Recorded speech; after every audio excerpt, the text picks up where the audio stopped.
시청자 여러분 안녕하세요. 여러분의 성공 투자를 응원합니다. 출발 증시와이드 2부 시작합니다. 진행의 이가은입니다.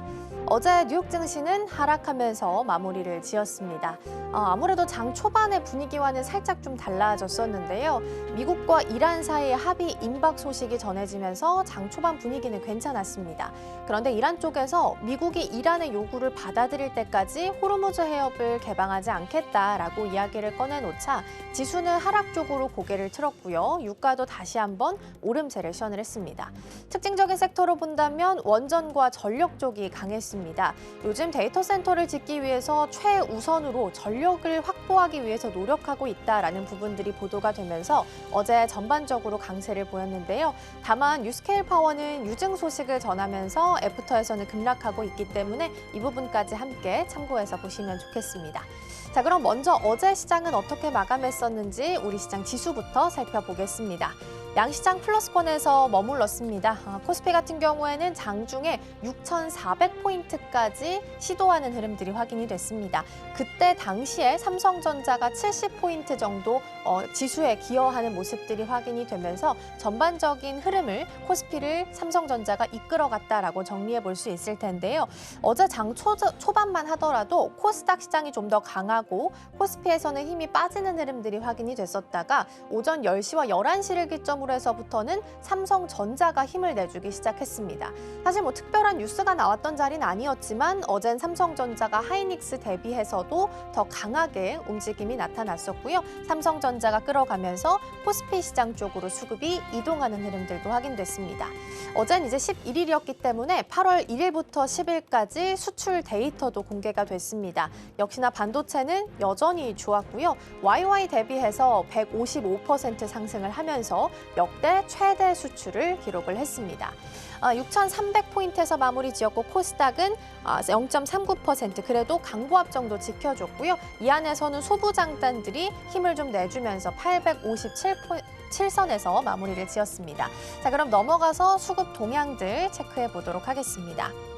외국인 투자자와 기관 투자자가 들어왔지만 매수 규모가 확실하게 눈에 띄는 부분은 좀 아니기는 했습니다. 그래도 외국인 투자자가 전일에 전기 전자를 팔았다면 그 어제 같은 경우에는 다시 한번 좀 사주는 흐름들이 같이 확인이 됐고요. 개인 투자자가 차익에 나서는 모습이었습니다.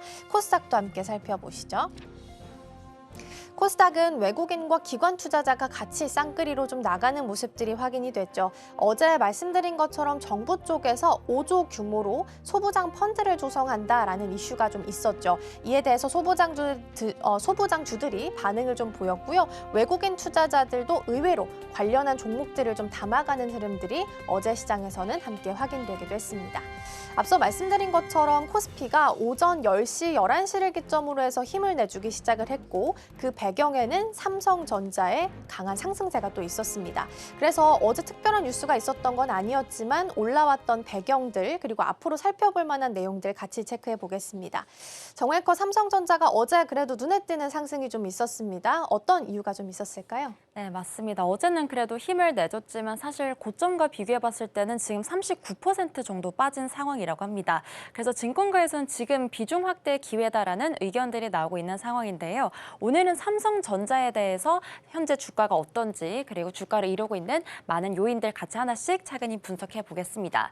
삼성전자 주가 상을 먼저 살펴볼까요? 지금 12개월 선행 PBR로 봤을 땐 한 1.6배가 나오고 있고 PER도 3.9배 수준이라고 합니다. 다시 말해서 지금 AI 사이클 이전 수준에 머물면서 상당히 큰 폭의 지금 하락세를 보이고 있는 상황인데요. 어제는 다행히 4%대 정도 올라왔고 지금 프리장에서도 1%대 정도 추가 상승 탄력 보여주고 있는 상황이긴 합니다. 최근에 증권가들에서 삼성전자를 둘러싸고 나오고 있는 의견들을 제가 좀 취합을 해봤습니다. 미래에셋증권은 투자 의견 매수를 유지하면서요. 목표 주가 37만 원 계속해서 유지하고 있는데 있는데 그 안에서 나온 코멘트를 좀 보자면 영업 환경도 그렇고 산업 전망은 여전히 지금 유의미한 변화가 없기 때문에 여전히 지금 투자에겐 매수를 유지해주고 있는 상황인 거고요. 밸류 부담 또한 낮아졌기 때문에 여기다가 더 추가 하락할 가능성은 지금 낮다, 제한적이다라는 코멘트를 주기도 했습니다. KB증권 측의 의견도 살펴볼까요? KB증권은 최근에 이 목표 주가 60만 원까지 올려 잡은 모습이 나오게 됐는데 지금 확신의 매수 구간이다라면서 조금 더 강한 그런 긍정적인 코멘트를 남겨줬습니다. 적극적인 비중 확대가 가능한 구간이다라면서요. 지금 디램 시장 1위 시총이 3위보다 4% 정도 할인된 가격에 지금 거래가 되고 있기 때문에 어떻게 보면 비정상적으로 저평가의 늪에 시달리고 있다는 의미로 저희가 볼 수 있겠습니다. 그렇다면 삼성전자가 굉장히 상반기에 고공행진을 이어오다가 최근 들어서 다시 하락을 하게 됐던 여러 가지 이유를 좀 종합적으로 봤을 때 HBM 경쟁에서 뒤처졌다라는 인식도 있겠고요. 파운드리 적자 문제와 함께 그리고 AI 랠리수에 대한 이 자금 이탈과 차익 실현 같이 여러 가지 지금 요인들이 맞물린 상태에서 고점 대비 39에서 40% 정도 빠진 상황입니다. 삼성전자 주가의 핵심을 보자면요. HBM과 수율로 나눠서 보면 되겠는데요. HBM은 이제 디램을 여러 층으로 쌓아서 초고속 데이터를 전송해주는 그런 초고속 메모리이죠. 엔비디아 AI 가속기 GPU에 들어가는 메모리입니다. 그런데 이 엔비디아 베라루빈 슈퍼칩의 원가 중에 메모리가 차지하고 있는 비중이 62%나 된다고 해요. 그리고 그 안에서 HBM4는 12%대 그리고 이 소캠2가 거의 지금 절반가량을 차지하고 있기 때문에 다시 말해서 AI 칩의 원가를 좌지우지하는 게 바로 메모리다라고 보시면 되겠습니다. 이런 상황 속에서 계속해서 반도체 업계에서 중요한 화두로 떠오르고 있는 게 수율 문제겠죠. 수율은 다시 말해서 전체 물량 중에 합격품 비중이 어느 정도 되느냐 이 부분을 수치로 표현한 것이다라고 보시면 되겠습니다. 수율이 높아질수록 원가가 낮아지고 그리고 고객 물량도 안정적으로 공급 가능하다라는 지표로 볼 수 있기 때문에 항상 시장들은 이 HBM4 그리고 4E에 대한 수율이 얼마나 되느냐 이 부분에 지금 주목을 하고 있는 상황입니다. 그런데 최근 들어 삼성전자 HBM 관련해서 수율 80% 황금 수율에 도달했다라는 이야기가 나왔는데요. 이건 잠시 뒤에 다음 장표에서 만나보겠고요. 지금은 그렇다면 6세대 세대죠. HBM4고 그리고 올해 2월에 삼성전자가 세계 최초로 HBM4 양산 출하를 시작하면서 이제 다시금 시장에 주목을 한 번 더 받게 됐습니다. 그럼 조금 전 언급드린 황금 수율에 대해서 다음 장표에서 같이 만나보겠습니다. 헤드라인 보시면 아시겠지만 삼성전자가 HBM4 수율이 급등했다라는 기사가 나오게 됐습니다. 업계에서는요 수율 80%라고 한다면 보통 황금 수율이다라고 부른다고 합니다.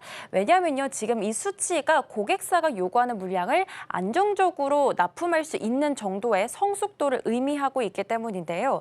사실 올해 2월까지만 하더라도 양산 초기 단계에서 수율은 한 60% 정도였다고 합니다. 그런데 이게 지금 20% 정도 올라가면서 굉장히 극적인 반전이 이루어지고 있는 상황인데요. 사실 업계에서는 연말 정도는 되어야 이 정도 수치가 나오지 않을까라고 기대를 했는데 지금 예상한 것보다 한 4개월 정도 앞당겨서 삼성전자가 수율 80%를 달성하게 된 겁니다. 이렇게 수율이 올라가면 다시 말해서 불량률이 낮아졌다라는 의미로 저희가 볼 수 있겠죠. 그렇기 때문에 삼성전자 수익성도 극대화가 되고 이제는 어느 정도 양산 성숙도도 높아지고 있는 단계다라고 저희가 볼 수 있겠습니다. 그렇다면 이렇게 수율이 올라가게 된 가장 큰 요인은 무엇이었을까요? 아무래도 이 일괄 대응, 이 턴키 체제가 삼성전자만이 갖고 있는 가장 큰 경쟁력인데요. 이 턴키라는 건요, 메모리부터 파운드리 그리고 패키징까지 한 조직 안에서 일괄적으로 처리하는 방식이라고 보시면 되겠습니다. 그래서 마치 설계 단계부터 원팀, 한 팀으로 협업하고 있는 구조이기 때문에 여기서 지금 굉장히 많은 시너지 효과가 나고 있는데요. 그렇기 때문에 칩 속도도 그렇고 전력, 발열 같이 여러 가지 문제들을 동시에 해결해 줄 수 있는 강점을 갖고 있는 기업입니다. 사실 기존에 이 삼성전자가 갖고 있었던 최대 난제가요, TC-NCF 공정이었습니다. 이건 다시 말해서 열압착 비전도성 필름인데요. HBM 층 사이사이마다 절연 필름을 붙이는 공정이었고요. 이 부분에서 삼성전자가 한계를 갖고 있었는데 최근 들어 극복을 했다라는 뉴스까지 확인해 볼 수 있었습니다. 이런 여러 가지 호재 속에서 지금 시장이 전망하고 있는 건요, 아무래도 즉각적인 매출 확대로 이어지지 않을까라는 강한 기대감까지 연결이 되고 있습니다. 3분기에는 HBM4 매출이 전분기 대비해서 3배 이상 확대가 될 거고, 특히나 하반기 HBM4 매출은 전체 HBM 매출의 60% 넘게 차지할 것이다라는 굉장히 긍정적인 전망이 나오고 있습니다. HBM4를 확인해 봤으면 그 다음 세대인 HBM4E 이야기도 같이 들어보시죠. 다음 장표에서 만나보겠습니다. 앞서 HBM4는 지금 80%까지 올라왔는데 HBM4E 7세대는 70%대까지 올라왔다라는 의견들이 확인이 되고 있습니다. 최근 들어 컨퍼런스 콜에서 송재혁 CTO가 HBM4E 신뢰성 테스트가 지금 수율 70% 이상이다라는 이야기를 하게 됐는데요. 아직 양산을 하기 전 테스트 단계에서 70%가 벌써 나왔다라는 건요, 다시 말해서 개발 안정권에 어느 정도 진입했다라는 의미로 저희가 볼 수 있겠죠. 5월 말에는 주요 고객사의 7세대 제품 12단 샘플을 인도를 완료를 하게 됐고요. 탑재 대상을 보자면 엔비디아가 내년에 이제 루빈 울트라 AI 가속기에 여기가 탑재가 될 예정입니다. 그렇기 때문에 시장에서는 이제 삼성전자가 HBM 쪽에서도 굉장히 고공행진을 하고 있기 때문에 점유율이 역전되지 않을까라는 부분에서도 지금 많은 전망치가 나오고 있는데요. 대표적으로 UBS 측에서는 올해 SK하이닉스가 48% 점유율 1위를 차지했다라고 한다면 내년에는 오히려 삼성전자가 41% 그리고 SK하이닉스가 39%로 역전이 될 수 있을 것이다라는 이야기가 나오고 있습니다. 마찬가지로 KB증권 측에서도요, 내년도에는 삼성 HBM4 점유율이 44%로 글로벌 1위 자리까지 올라갈 수 있을 것이다라는 이야기들이 현재 나오고 있습니다. 이렇게 좋은 전망이 나오고 있음에도 불구하고 여전히 경쟁사 SK하이닉스의 방어벽도 상당히 높은 수준인데요. 독자 기술인 MR-MUF로 HBM4 수율도 이미 80%대이기 때문에 사실 시장에서는 이제 기술적인 수율이 평준화되어 있기 때문에 이제는 그 다음 단계인 결국에는 누가 더 많이 만드느냐, 다시 말해서 이 생산 능력 전쟁으로 이동하고 있다라고 HBM 시장을 판단하고 있습니다. 다음 장표로 넘어가서요. 그렇다면 3분기 실적 전망도 같이 만나보시죠. 사실 2분기도 실적이 너무나 잘 나왔는데 3분기에는 다시 한번 역대 최대를 기록할 것이다라는 이야기가 나오고 있습니다. 우선 FN가이드 3분기 컨센을 보자면 매출은 전년 대비 139% 증가, 그리고 영업이익은 전년 대비 836% 증가할 것이다라는 전망치가 나오고 있습니다. 우리가 2분기 실적을 다시 좀 복기를 해봤을 때 매출도 그렇고 영업이익 굉장히 잘 나왔었죠. 영업이익이 특히 89조 4천억 원으로 이미 분기 기준으로 역대 최대가 나왔음에도 불구하고 3분기에는 이걸 한 번 더 갈아엎지 않을까라는 기대감들이 지금 조성이 되어 있습니다. KB증권 측 의견도 함께 들어볼까요? 디램도 그렇고 낸드도 그렇고 영업이익률이 상당히 높습니다. 디램은 지금 83%대 정도, 그리고 낸드도 71%대 영업이익률을 현재 예상을 하고 있는데요. 지난해 4분기부터 올해 3분기까지 계속해서 4분기 연속해서 사상 최대 영업이익이 경신될 것이다라는 전망까지 함께 나오고 있습니다. 여기다가 삼성전자의 아픈 손가락이라고 불리는 이 파운드리 부분에서도 굉장히 좋은 전망이 나오고 있는데요. 이제는 흑자 전환이 정말 눈앞에 다가왔다라고 볼 수 있습니다. 3분기부터 4나노미터 LPO 양산이 본격화가 됨에 따라서 성과급 충당금을 제외하게 된다면 22년도 이후에는 지금 거의 4년 만에 흑자 전환이 가능할 것이다라는 이야기가 나오고 있습니다. 여기다가 내년에는 또 테슬라향 2나노미터까지 이제 공급이 되다 보니까 양산 역량도 그렇고 레퍼런스까지 촘촘히 확보해 나가고 있는 삼성전자입니다. 여기다가 또 시장 전반적인 지금 대외적인 이슈까지도 힘을 더해주고 있는데요. 계속해서 지금 메모리 공급 부족 현상이 일어나고 있죠. 28년도까지 지금 계속해서 이런 현상이 일어날 걸로 지금 전망이 되고 있기 때문에 이 부분까지도 삼성전자 삼성전자의 그런 영향력이 더욱더 극대화될 수 있는 대목이라고 볼 수 있겠습니다. 다음 장표로 넘어가서요. 그렇다면 주주환원 부분도 같이 짚어보시죠. 삼성전자 지금 주주환원 이야기가 최대 200조까지 달할 수 있다는 규모가 지금 나오고 있는 상황입니다. 배당금을 주거나 또는 자사주를 사들여서 소각하는 방식을 우리가 이제 주주환원책이라고 이야기를 하고 있죠. 사실 기존의 연간 규모로 봤을 때 9조 원 정도였거든요. 9조 8천억 정도였는데 지금 시장이 예상하고 있는 게 최소 100조부터 최대 200조 원까지 나오고 있는 상황입니다. 기존과 비교해봤을 때 거의 지금 최소 10배 이상에 달하는 규모가 나오고 있기 때문에 이 부분도 과연 삼성전자 주가를 다시 한번 올려줄 수 있을지 많은 기대를 모으고 있는 상황입니다. 근거를 보자면 내년부터 지금 3년간 잉여 현금 흐름이 600조 원 이상이 될 것으로 보이고 있기 때문에 자연스럽게 주주에게 돌아갈 자금도 같이 늘어나고 있는 구조인 거고요. 만약에 50% 정도만 환원이 되더라도 지금 300조 원 이상이 가능하기 때문에 시장이 전망하고 있는 100조 원은 거의 보수적인 추정인 셈이다라고 볼 수 있겠습니다. 만약에 지금 100조 원 정도 환원이 된다면 수익률로 봤을 때 현재 주가 대비해서 한 7%대 정도의 배당 수익률이 나오고 있기 때문에 아마 여러 가지 이유에서 지금 삼성전자의 주주 환원책 이야기가 나오면 굉장히 좀 압도적인 매력을 줄 수 있는 요인이 되어주고 있습니다. 그래서 지금 KB증권 측에서도 이런 주주 환원이 주가 재평가의 신호탄이 되어줄 수 있을 것이다라는 이야기 나오고 있는 상황입니다. 다음 장표로 넘어가서요. 마지막으로 투자 포인트 같이 체크해 보겠습니다. 삼성전자를 둘러싸고 있는 여러 가지 이야기 간단하게 요약해 보시죠. HBM4 황금 수율 80%를 달성하게 됐고요. 시장이 예상한 것보다 지금 4개월 앞서서 일찍 달성했다는 점이 굉장히 의미가 있겠습니다.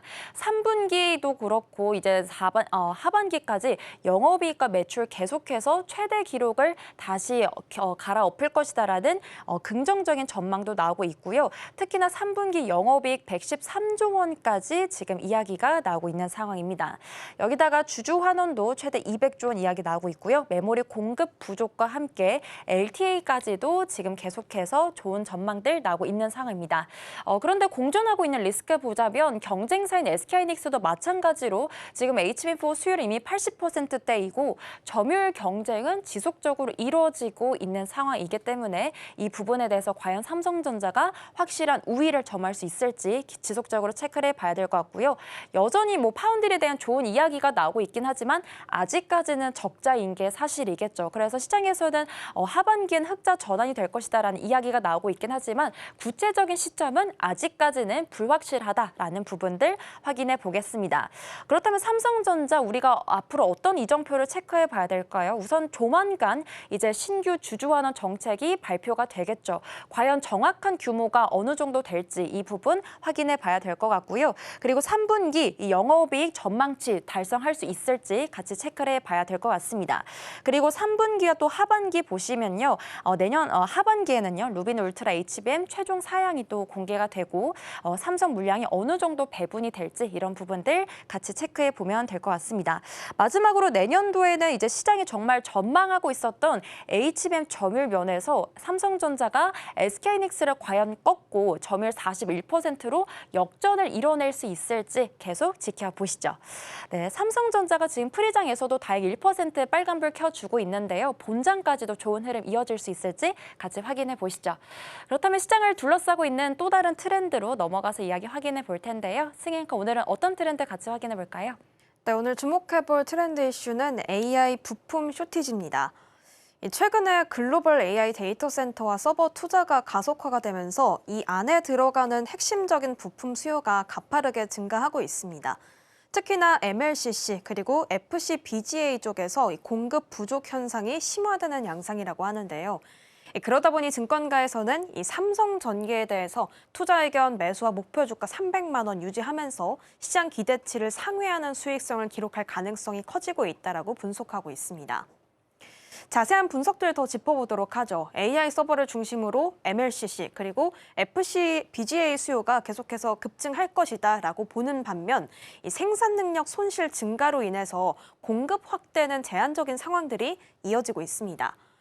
과거 반도체나 부품 사이클과 다르게 최근에 이어졌던 AI 데이터 센터 고객사들은 가격 상승에 대한 수용력이 높은 특징을 보입니다. 그렇기 때문에 부품 가격 상승이 매출과 영업이익 증가로 직접적으로 이어지는 선순환 구조가 형성될 것이다라는 평가가 나오고 있습니다. 실제로 삼성전기는 AI 인프라용 고부가 MLCC 공급 부족이 지속되자 유통 채널형 제품 가격을 지난 6월에 약 10% 인상한 데 이어서 최근에는 30%까지 추가적으로 가격을 올리게 됐습니다. 동일한 제품군의 평균 판매 가격이 단기간에 빠르게 오를 정도로 현재 현장의 수급 불균형이 굉장히 심각한 수준이다라는 것을 보여주는 숫자가 되겠습니다. 또한 글로벌 하이퍼스케일러들을 포함한 10개 정도의 고객사와 장기 공급 계약까지도 체결을 하게 됐습니다. 10곳 이상의 추가 고객사와 계약을 협의 중인 부분까지 확인이 되고 있고요. 결국에는 수급 타이트 현상이 부품 안에서 전반적으로 이어지다 보니까 이 유통 채널 외의 물량에 대해서도 가격 협상이 진행될 예정이라고 합니다. 이렇게 지속되고 있는 가격 상승세 그리고 장기 계약의 확대가 향후 실적에 어떻게 적용이 될지 이 공급망 증설 현황과 함께 이어서 살펴보도록 하겠습니다. 다음 페이지로 넘어가 보시죠. 이 MLCC라고 한다면요, 회로 내의 전류를 안정적으로 공급하고 이 전기적인 노이즈를 제거하는 수동 부품입니다. 일반 서버 대비했을 때 AI 서버 안에 탑재되는 수량이 정말 비약적으로 많은 부품이죠. 이에 대응해서 삼성전기는 설비 투자를 공격적으로 늘려가고 있습니다. 생산 능력 확보에 속도를 내기 위함이죠. 올해 2분기 삼성전기의 설비 투자 규모를 확인해 보시면요, 6천억 원이 넘어섭니다. 지난해 동기 대비했을 때 무려 122% 이상 증가를 한 상황이죠. 직전 분기와 비교해도 거의 2배 이상 늘어난 수치이자 분기 기준 최대 투자 규모라고 합니다. 앞서 확인했던 대규모 장기 공급 계약 체결을 통해서 안정적인 물량을 확보한 게 선제적인 투자의 기반이 된 듯합니다. 현재 삼성전기는 세종 사업장을 비롯해서 베트남이나 필리핀과 같이 글로벌까지 생산기지의 증설을 추진하고 있습니다. 특히나 늘어나는 수요에 맞춰서 필리핀 MLCC 신규 생산시설의 가동 시점을 이 기존 2027년 하반기에서 상반기까지 앞당기기로 결정을 했다고 합니다. 다만 인력 확보라던가 정밀 공정은 특성상 단기간 내에 대규모 증설로 이어지기에는 어렵기 때문에요. 연간 생산 능력 증가율은 20% 안팎 정도에 그칠 것이다라는 전망이 함께 확인되고 있습니다. 현재 이 글로벌 경쟁사가 이제 일본 무라타죠. 그리고 타이오 유덴도 있는데요. 이들의 2분기 수주 실적 지표 역시 최고치를 기록하고 있어서 지금 내년까지 전 세계적인 MLCC 공급 제한 상황은 지속될 것으로 현재 전망이 되고 있는 상황입니다. 자, 그렇다면 제품 라인업 측면도 함께 바라보도록 할까요? 온디바이스 AI와 자율주행 시장을 겨냥한 초소형 그리고 초고용량 기술에 역량을 현재 집중하고 있는 상황이라고 합니다. 사실 제한된 공간이 이제 스마트워치를 좀 확인해 볼 수가 있겠는데 이에 탑재되는 최대 두께 0.39mm의 이 초슬림 MLCC 제품을 앞세워서요. 이 웨어러블 시장 공략까지도 함께 강화를 하고 있습니다. 전장 분야도 좀 살펴보도록 할까요? 전격 전압 지금 이쪽에서 4V 100 마이크로패럿 용량을 구현할 차량용 고용량 이 MLCC 개발을 함께 개발을 하면서 라인업을 전반적으로 확대를 하고 있습니다. 양산에 현재 돌입한 상황까지 확인이 되고 있습니다. 이 차량 고도화에 따른 전력 소비가 증가되고 있기 때문에 이에 맞춰서 전장용 제품에 대한 라인업과 포트폴리오를 계속해서 늘리겠다라는 구상을 가지고 있습니다. 자, 이렇게 MLCC 부문의 선점을 한번 좀 확인을 해봤습니다. 이와 함께 반도체 패키징의 또 핵심인 FCBGA 기판 사업 역시 가파른 성장세를 함께 예고하고 있는 상황인데요. 다음 페이지로 이동해서 해당 내용들 더 체크해 보도록 하겠습니다. 자, 반도체 패키지 기판인 FCBGA 역시 AI 서버 가속기 수요에 힘입어서 공급 부족 현상이 현재 심화되고 있습니다. 삼성전기 올해 상반기에 스위치용 제품 양산을 시작한 데 이어서요. 하반기에는 AI 가속기나 이 서버용 CPU향 공급을 본격적으로 늘릴 계획이다라고 좀 밝히게 됐습니다. 이에 따라서 올해 하반기 삼성전기의 FCBGA 전체 매출 가운데 서버와 네트워크용 제품 비중은 지금 60%를 상회할 것으로 추산이 되고 있습니다. 생산 능력이 앞서 말씀드렸지만 공급 부족이 이루어지고 있어서 제한된 상황인데 이 안에서도 제품 믹스 개선이라던가 이 고부가 제품 비중을 확대해 나가면서 수익성을 개선할 것으로 현재 기대가 되고 있는 상황입니다. 자, 이에 삼성전기는 기판 스펙 업그레이드와 수요 증가에 대응하기 위해서요. 세종 사업장에 8조 원 규모의 이 대규모 투자 라인을 구축하고 있습니다. 고객사 선수금을 통해서 증설 자금을 현재 지원을 받고 있다라고 좀 확인이 되고 있고요. 신규 생산 시설의 완전 가동 시점은 2028년입니다. 그런데 내년에는 보완 투자를 통해서 단계적으로 생산량을 늘려갈 방침이다라고 전해지고 있습니다. 자, 한편 기존 MLCC와 기판 사업의 경쟁력을 기반으로 이제 차세대 시장까지도 공략을 하고 있는 삼성전기의 흐름을 좀 확인해 볼 수가 있겠는데요. 차세대 성장 동력인 피지컬 AI 그리고 로봇 시장 진출도 구체화가 되고 있는 상태가 확인이 되고 있습니다. 최근에 미국 정부가 안보 우려를 이유로 중국산 첨단 로봇이라던가 전력 인버터의 미국 내 수입이나 판매 인증을 금지하는 규제를 좀 단행을 했죠. 대중국 제재가 지금 계속해서 강화되고 있는 상황 속에서 북미 시장의 공급망 재편 움직임들은 삼성전기와 같이 이제 국내 부품 고객사들에게도 지금 계속해서 새로운 기회 요소로 작용을 하고 있는 상황으로 보여집니다. 이 휴머노이드 로봇 한 대에는 지금 MLCC가 10,000개 이상이 들어간다라고 합니다. 그리고 5개 이상의 카메라 모듈까지도 탑재되는 등 고성능 부품에 대한 소비량이 매우 큰 게 바로 이 로봇입니다. 그런데 삼성전기는 글로벌 주요 고객사들과 휴머노이드 로봇용 카메라 모듈 개발에 착수를 했죠. 고화질 센싱 카메라 모듈의 초도 양산을 지금 목표로 하면서요. 기술 고도화를 계속해서 이루어 나가고 있는 상황입니다. 이처럼 부품 스펙 상승과 신사업 확장이 지금 삼성전기 안에서 가시화가 되고 있는 상황인데 그러다 보니까 이 삼성전기의 중장기 실적 추정치를 증권가에서는 잇따라 상향 조정하고 있습니다. 다음 페이지로 이동해 보도록 하겠습니다. 이렇게 AI 인프라 확산과 전장화, 로봇 사업 진출이 맞물리면서 삼성전기의 실적 성장 가시성 더욱더 높아지고 있는 것으로 분석됩니다. 증권가 현재 추정에 따르면요. 올해 연간 매출액이 전년 대비 28.8% 증가하게 된 14조 원대 안팎을 기록할 것으로 좀 전망이 되고 있습니다. 영업이익 또한 마찬가지로 전년 대비 무려 120% 늘어난 2조 300억 원대를 달성하면서요. 정말 가파른 성장세를 이어갈 것으로 전망이 되고 있습니다. 자, 그런데 이런 실적 개선세는 단기간에 그치지 않고 중장기적으로도 이어갈 가능성이 좀 높게 점쳐지고 있습니다. 2027년 연간 매출액이 17조 7천억 원, 영업이익 같은 경우에는 4조 3,300억 원 수준에 도달할 것이다라는 구체적인 추정치까지도 장기적으로 함께 제시되고 있는 상황입니다. 실적 성장의 핵심 동력은 당연히 AI 데이터 센터용 고부가 부품의 가격 상승과 판가 인상 효과겠죠. 이 생산 능력 증설 속도보다 수요 증가 속도가 빠르기 때문에 부품 공급사의 가격 결정력이 과거보다 강화됐기 때문입니다. 동시에 앞서 확인해봤듯이 대중국 규제 강화로 인해서 글로벌 빅테크 기업들의 부품 공급망 다변화가 추진되고 있죠. 그러다 보니까 이 기술력과 생산 안정성을 갖춘 이 삼성전기와 같은 한국 부품사에 대한 수혜 그리고 의존도는 더욱더 높아질 것으로 현재 평가가 되고 있습니다. 결국에 이렇게 차세대 AI 인프라 시장에서 초고용량 MLCC 그리고 고사양 FCBGA 마지막으로 차세대 쪽인 로봇용 센싱 모듈과 같이 이 고부가 가치 제품의 수요를 얼마나 안정적으로 유지하느냐가 향후 삼성전기의 시장 주도권 향방을 가를 핵심 기준이 될 것으로 보입니다. 이렇게 글로벌 기술 경쟁이 심화되고 있는 상황 속에서 우리 국내 부품 기업들의 수급 불균형을 기회로 삼아서 기술 격차를 과연 어디까지 확대해 나갈 수 있을지 귀추가 주목되고 있는 상황입니다. 지금까지 와이드 트렌드였습니다.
네, 시시각각 변하는 시장 흐름, 서울경제는 어떤 뉴스에 주목하고 있을까요? 이 시각 서울경제로 이어가 보겠습니다. 서수진 앵커 나와 계십니다. 어서 오세요. 안녕하세요.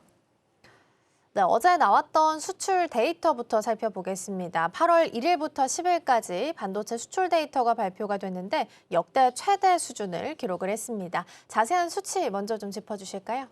네, 어제 관세청이 발표했던 교역 통계를 보니까요. 이달 열흘 동안의 전체 수출액이 213억 달러로 지난해 같은 기간보다 45.3% 늘었습니다. 8월 1일부터 10일까지 집계 기준으로 역대 가장 높은 수치인데요. 이에 따라서 이달 무역 수지가 18억 달러 흑자를 기록했고요. 연간 누적 무역 수지 흑자도 1,700억 달러를 넘어섰습니다. 이런 수출 증가를 이끈 핵심 원동력은 역시나 반도체였습니다. 8월 1일부터 10일까지 반도체 수출액이 99억 5,200만 달러가 나왔는데 전년 동기 대비해서 155.4%나 크게 증가했습니다. 전체 수출에서 반도체가 차지하고 있는 비중도 46.8%로 급증해서 작년보다 20.1%포인트나 늘어났습니다. 주요 국가 분류 보면 중국으로의 수출이 67억 4,600만 달러로 134.8% 늘어났고 베트남과 홍콩 그리고 유럽연합으로의 수출도 고르게 증가했습니다.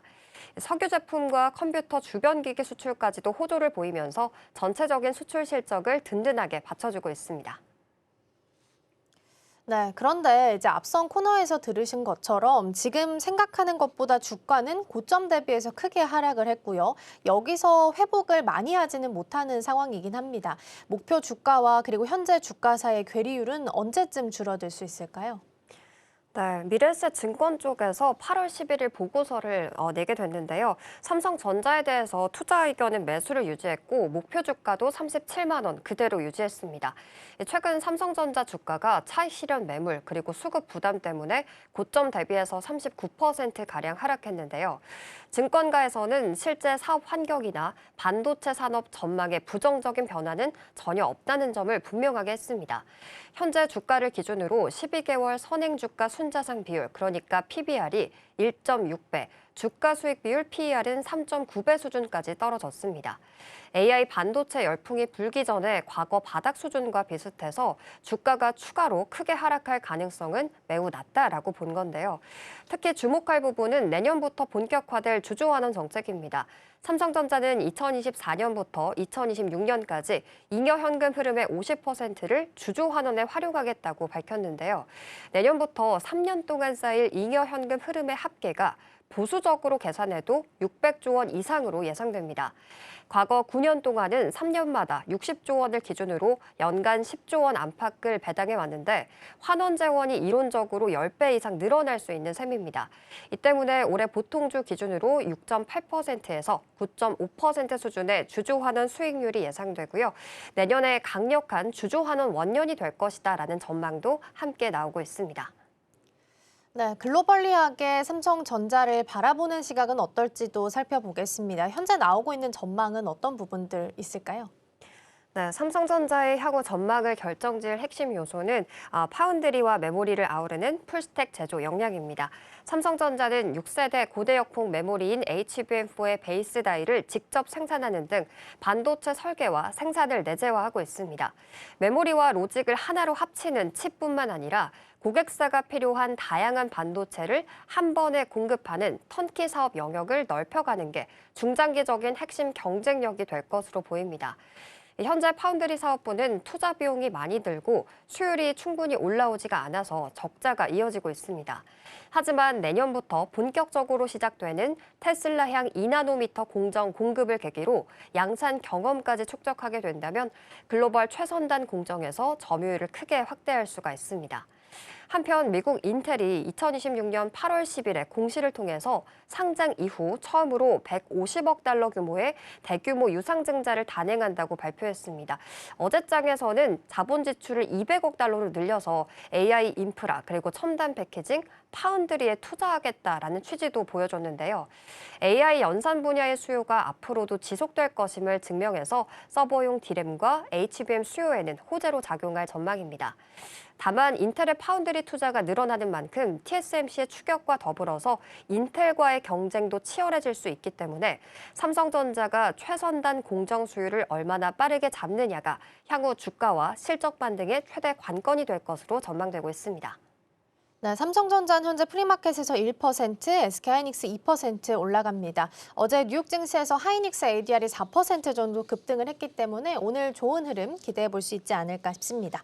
넘어가서 이번에는 현대 로템 보겠습니다. 현대차 증권에서 목표 주가를 한 30%가량 하향 조정을 했습니다. 그 배경에는 실적이 컨센을 미치지 못했다라는 건데 자세한 수치부터 좀 짚어주실까요? 네, 2분기 매출액이 1조 6,100억 원 정도가 나왔습니다. 영업이익은 2,400억 원을 기록했는데요.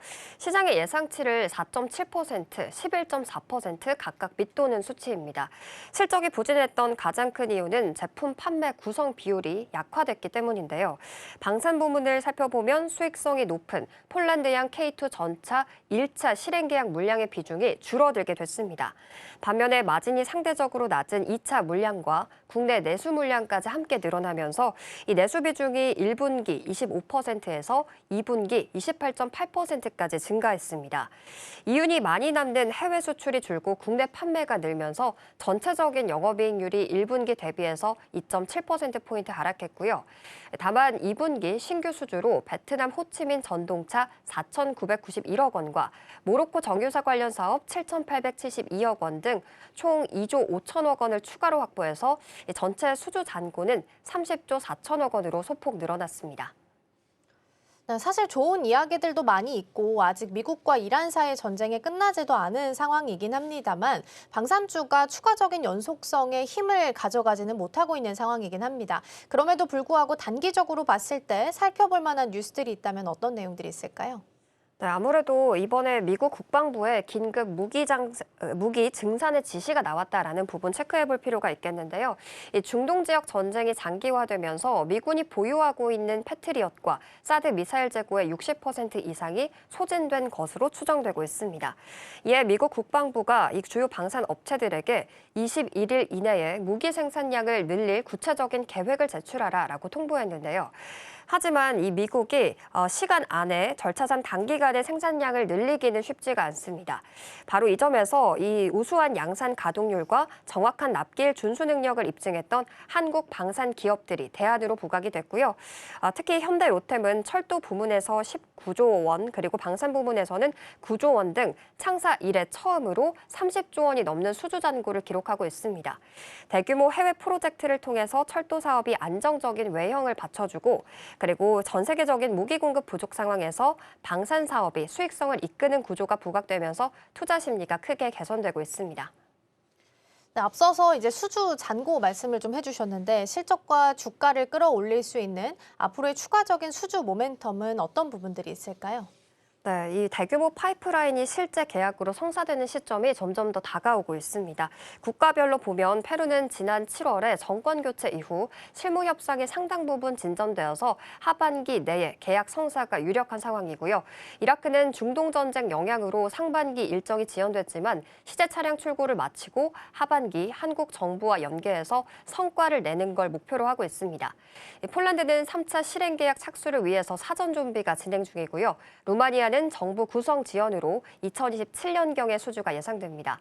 현대차증권의 분석에 따르면 이번 방산 계약들이 성사가 되고 수출 마진이 회복될 경우 주가 수익 비율이 상단 28배를 적용받으면서 기업 가치가 재평가될 수 있다라고 전망하고 있습니다.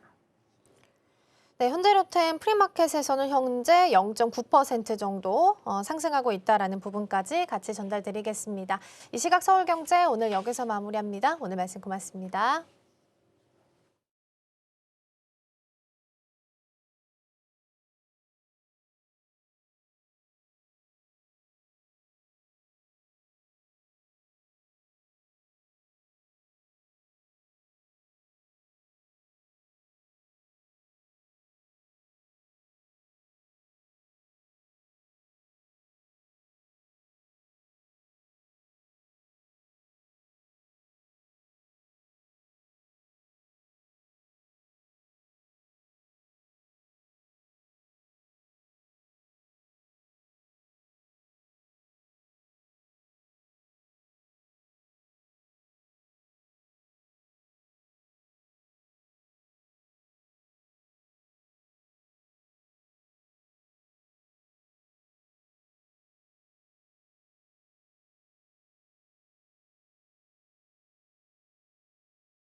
개장까지 20분 남은 시점 스탁 포인트로 넘어가 보겠습니다. 오늘은 SCTV 이민 전문가와 함께하겠습니다. 전문가님 어서 오세요. 네, 안녕하세요.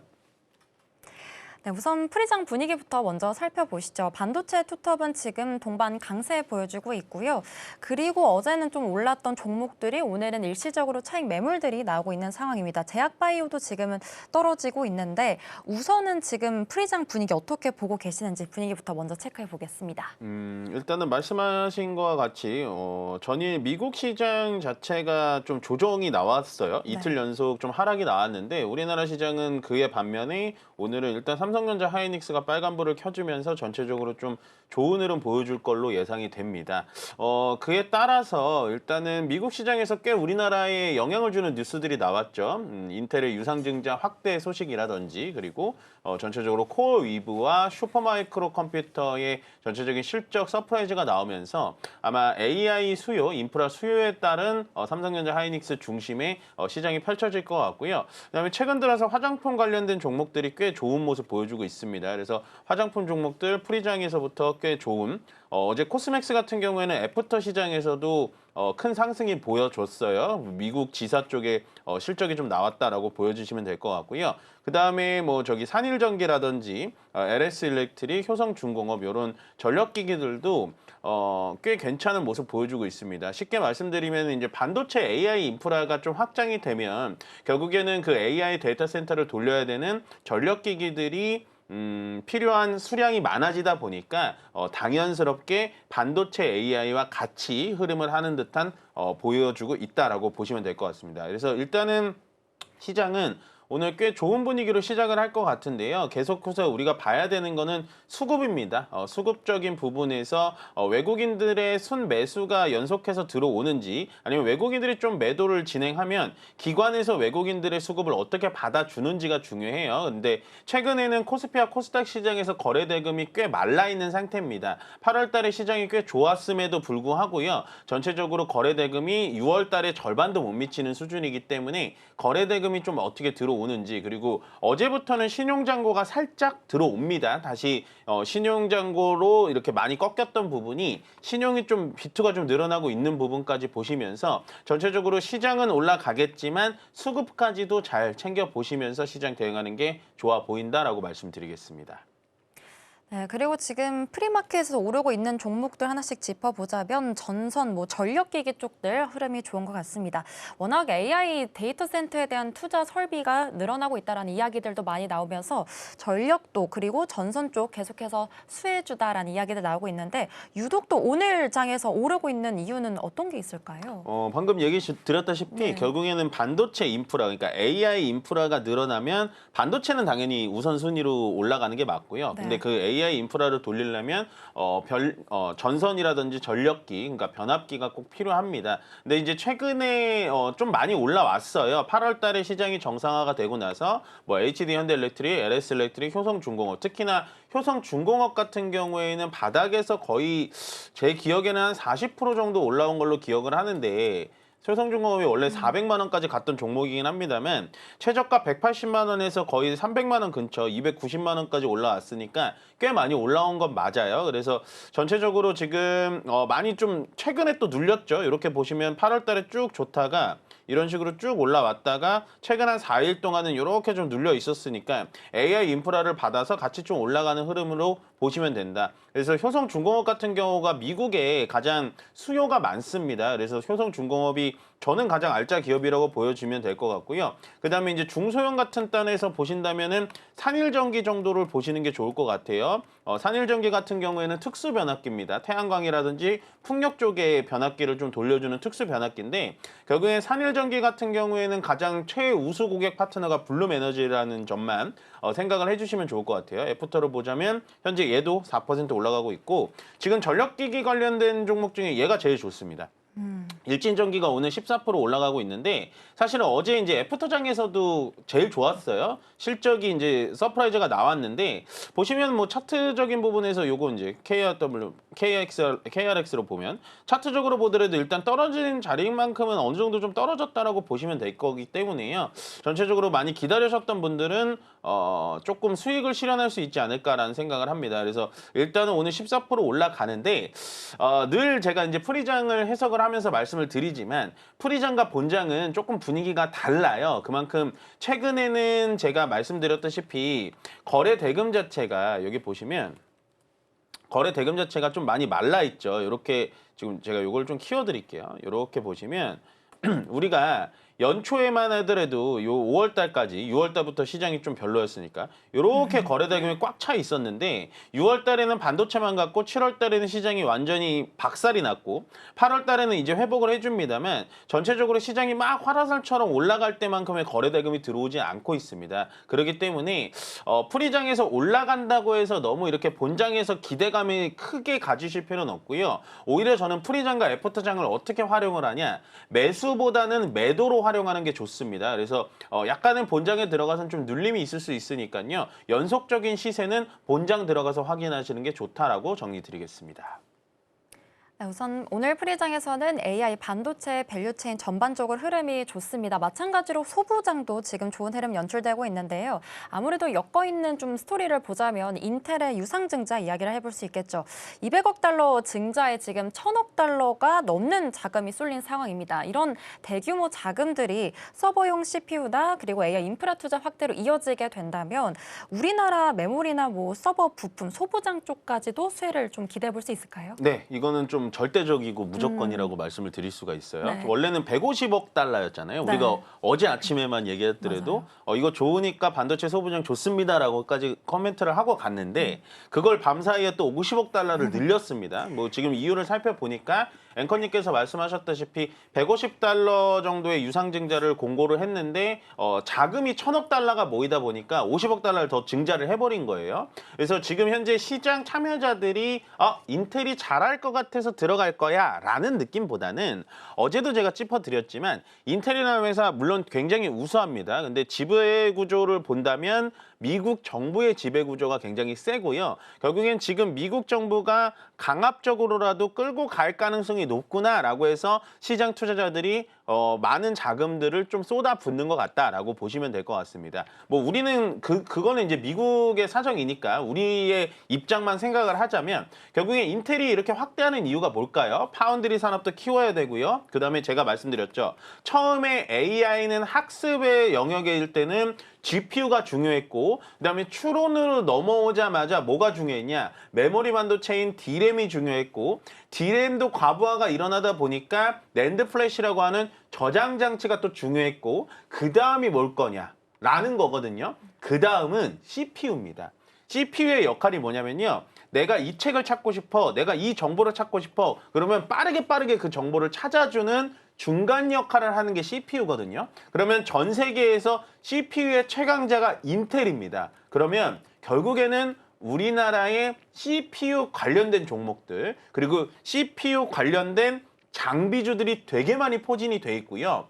그 장비단에 대해서 또 글로벌에서 점유율을 확고히 하고 있는 똘똘한 중소형주들이 많습니다. 그렇기 때문에 물론 오늘 시장은 SK 하이닉스와 삼성전자 중심으로 반도체 중심으로 갈 가능성이 굉장히 높지만 저는 여전히 어제와 마찬가지로 코스닥의 반도체 소부장주들이 결국에는 이런 빅테크 종목들의 투자 확대 그리고 공장 확대, 제조 확대 여기에 따른 수혜는 분명히 장비단 그리고 소재단들이 받을 가능성이 높으니까요. 지금은 반도체 대형주는 대형주대로 그대로 홀딩하시는 게 맞고 현금이 있다면 마찬가지로 코스닥에서 반도체 소부장에서 기회를 찾아보시는 게 훨씬 더 좋다라고 말씀드리겠습니다. 네, 그렇다면 또 궁금한 게 인텔이 이번 자금으로 파운드리 재건을 가속하고 있는 상황이거든요. 그렇다 보니까 이 삼성전자 파운드리 사업부도 그렇고 글로벌리하게 경쟁 구도에는 어떤 변화가 또 일어나게 될지도 궁금합니다. 이거는 조금 불편한 뉴스죠. 네. 일단 우리나라, 그러니까 파운드리를 따진다면은 글로벌 압도적인 1위가 TSMC고 네. 80%를 넘게 가져가고 있으니까. 그다음에 한 10% 정도가 삼성전자고 그 밑에 이제 중국 업체들, 인텔 뭐 이렇게 깔려 있는데 사실은 인텔과 삼성전자의 파운드리의 현재 기술력을 비교하기는 어렵습니다. 삼성전자가 파운드리의 실력이 훨씬 더 좋은데요.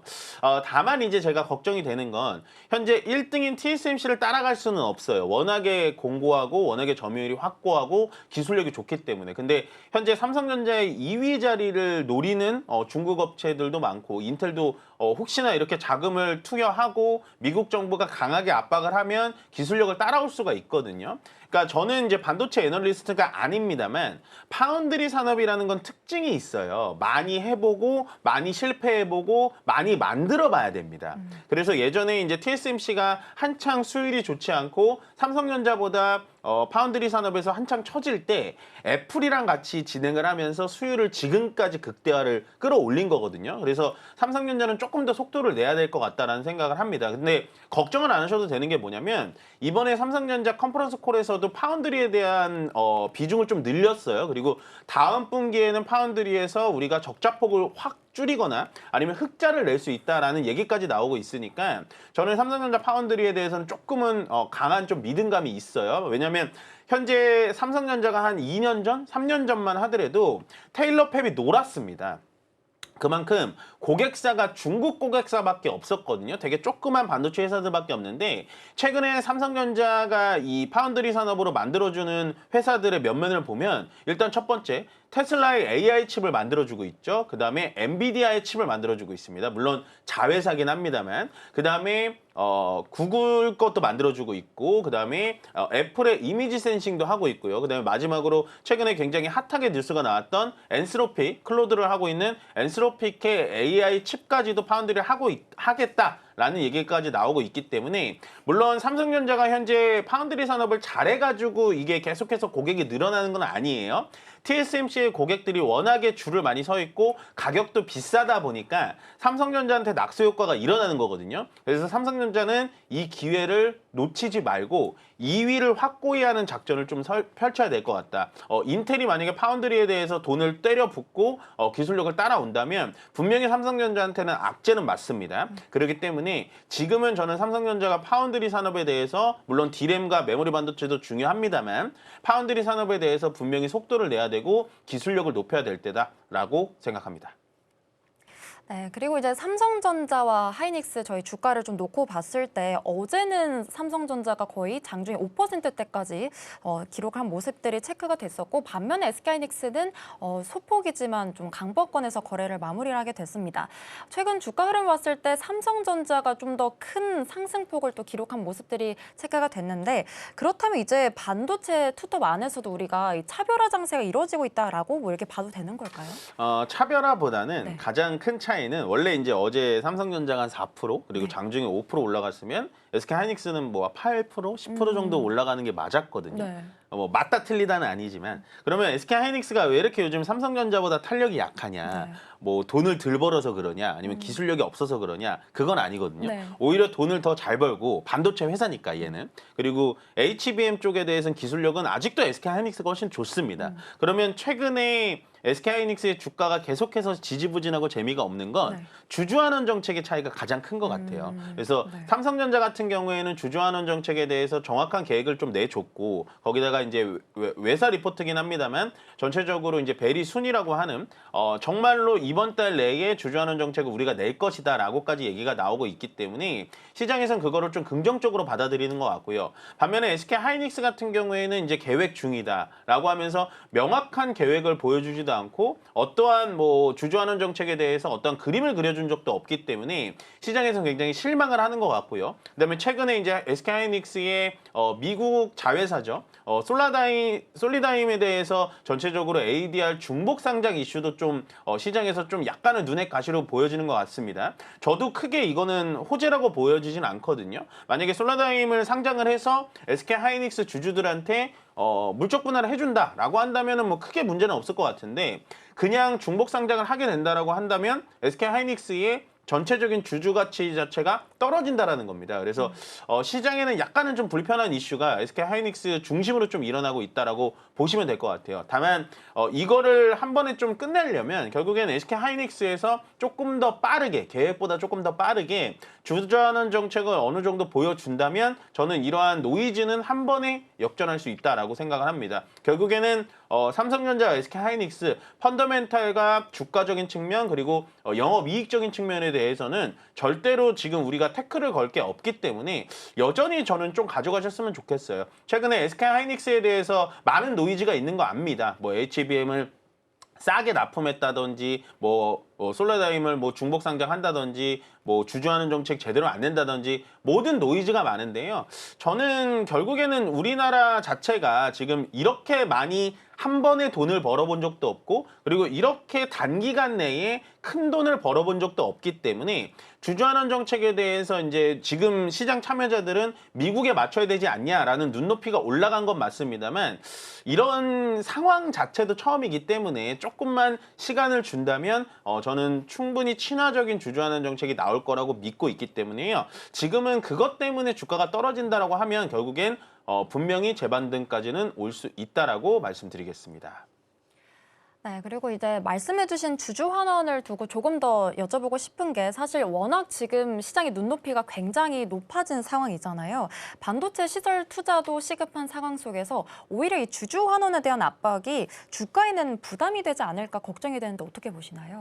조금 부담은 되는 것 같아요. 네. 그러니까 주가가 안 좋으니까 이제 이런 거를 붙이는 것 같고 이거 주가가 이제 워낙에 최근에 들어와서 좀 안 좋았잖아요. 물론 7월 달엔 다 안 좋았지만 지금 8월 달에 코스닥으로 확 쏠리니까 주주들이 좀 화가 나 있는 상태죠. 그리고 주가가 좀 올라가려면 주주환원이라도 내놔야 된다라는 지푸라기라도 잡는 심정인데 이게 저는 메인이라고 보진 않아요. 그러니까 참 최근에는 주주환원에 대한 이유로 많이 설명을 드리고는 있습니다만 솔직히 저는 좀 납득하기가 쉽진 않거든요. 왜냐하면 우리가 삼성전자와 SK하이닉스를 처음에 투자를 할 때 주주환원을 잘 줄 거야 라고 해서 투자하진 않았어요. 예를 들어서 우리가 증권이라든지 지주사라든지 아니면 은행이라든지 그리고 원래 배당을 많이 주는 뭐 KTNG, 현대차 뭐 이런 종목들은 주주환원, 배당을 많이 주니까 여기다 투자해서 나는 그냥 가만히 기다려야지 라는 건 맞지만 현재 기술주라고 불리는 SK하이닉스와 삼성전자에 대해서는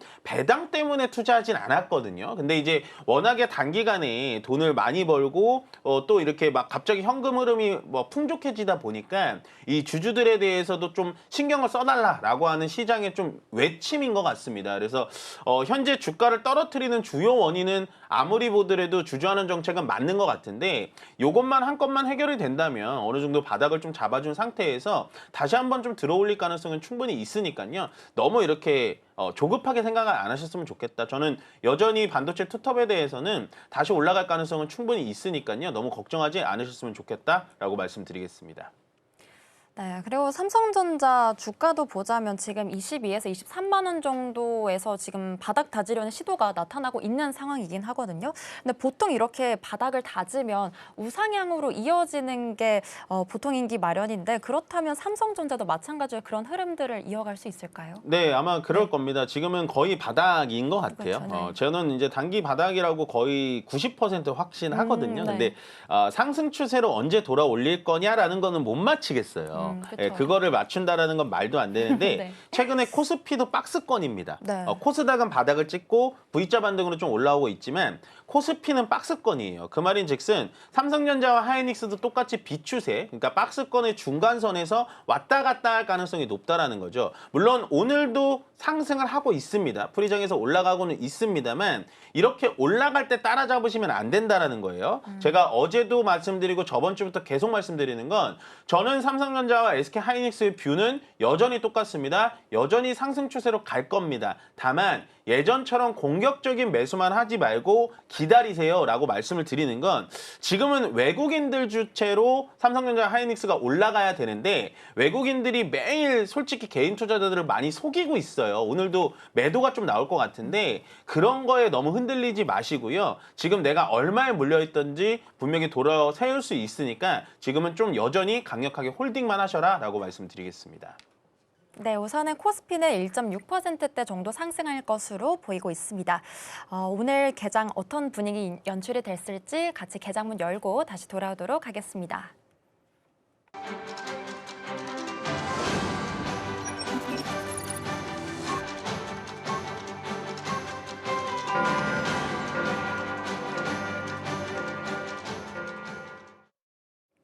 네, 8월 10일 오늘도 우리 시장 힘차게 문 열어보겠습니다. 어제 양시장은 이거래일 연속해서 동반 상승으로 마감을 하게 됐었죠. 특히나 삼성전자가 4%대 정도 올라주면서 그래도 코스피 지수를 이끌어주던 모습이 체크가 됐었는데요. 반면에 그동안 상대적으로 강세를 이어왔었던 코스닥 같은 경우에는 아무래도 대형 반도체 쪽으로 어제는 수급이 이동이 되다 보니까 상승 탄력이 다소 둔화된 모습들을 저희가 확인해 볼 수 있었습니다. 그렇다면 오늘장 과연 어떤 표정을 짓고 출발할 수 있을지 같이 지수부터 확인해 보시죠. 네, 우선 코스피와 코스닥 오늘은 엇갈린 채로 우선은 출발하고 있습니다. 코스피는 1.4%대 정도 오르면서 지금 6,430선까지 회복해준 모습들 체크가 되고 있고요. 반면에 코스닥은 우선 하락으로 시작하고 있습니다. 지금 약보권에서 거래가 되고 있고요. 850선으로 오늘 장 출발하고 있습니다. 다음으로 시가총액 상위주들 움직임 같이 확인해 보겠습니다. 먼저 코스피 시장입니다. 어제부터 다행히 반도체 쪽의 투심이 조금씩 회복되는 모습들이 체크가 됐는데요. 다행히 오늘도 마찬가지로 그 온기가 이어가고 있습니다. 삼성전자, SK하이닉스 프리장에서부터 분위기가 좋았었죠. 오늘도 1%대 모두 동반 강세 보여주고 있고요. 삼성전자 우선주는 강보합권 그리고 SK헬스케어가 지금 벌써 4.5%대 정도 크게 상승세 보여주고 있습니다. 삼성전기까지도 지금 2%대 정도 출발하고 있는 모습들 체크가 되고 있습니다. 다음으로 코스닥 시장으로 넘어가 보시죠. 네, 코스닥 시장은 반면에 그동안 좋았던 상승 탄력을 조금 둔화시킨 채 오늘도 마찬가지로 약보합권 파란불 켠 채로 출발하고 있습니다. 알테오제는 어제도 차익 매물이 나왔는데 오늘도 마찬가지로 추가 하락세 이어가고 있습니다. 지금 2%대 파란불 켜주면서 32만 원 선으로 지금 31만 9천 원으로 다시 내려앉게 됐네요. 지금 장 출발하고 있고요. 에코프로 그룹주들도 모두 동반 파란불 켜주고 있습니다. 레인보 로보틱스, 주성 엔지니어링까지 도 오늘 로봇 쪽 그리고 소보장까지도 일시적인 차익 매물들이 나오면서 지금 모두 동반 1%대 약세 출발하고 있는 모습들 체크가 되고 있습니다. 다음으로 수급 상황도 같이 확인해 보시죠. 먼저 코스피 시장입니다. 코스피 같은 경우에는 어제 메이저 주체들이 동반 매수해주면서 그래도 코스피 이거래일 연속 강세를 지켜줬는데요. 우선은 지금 외국인 기관 모두 매도로 돌아선 모습들이 확인되고 있습니다. 외국인은 1,100억 원대, 기관도 89억 원 정도 팔아치우고 있고요. 개인만이 지금 980억 정도 담아주고 있습니다. 다음으로 코스닥 시장도 분위기 같이 확인해 보겠습니다.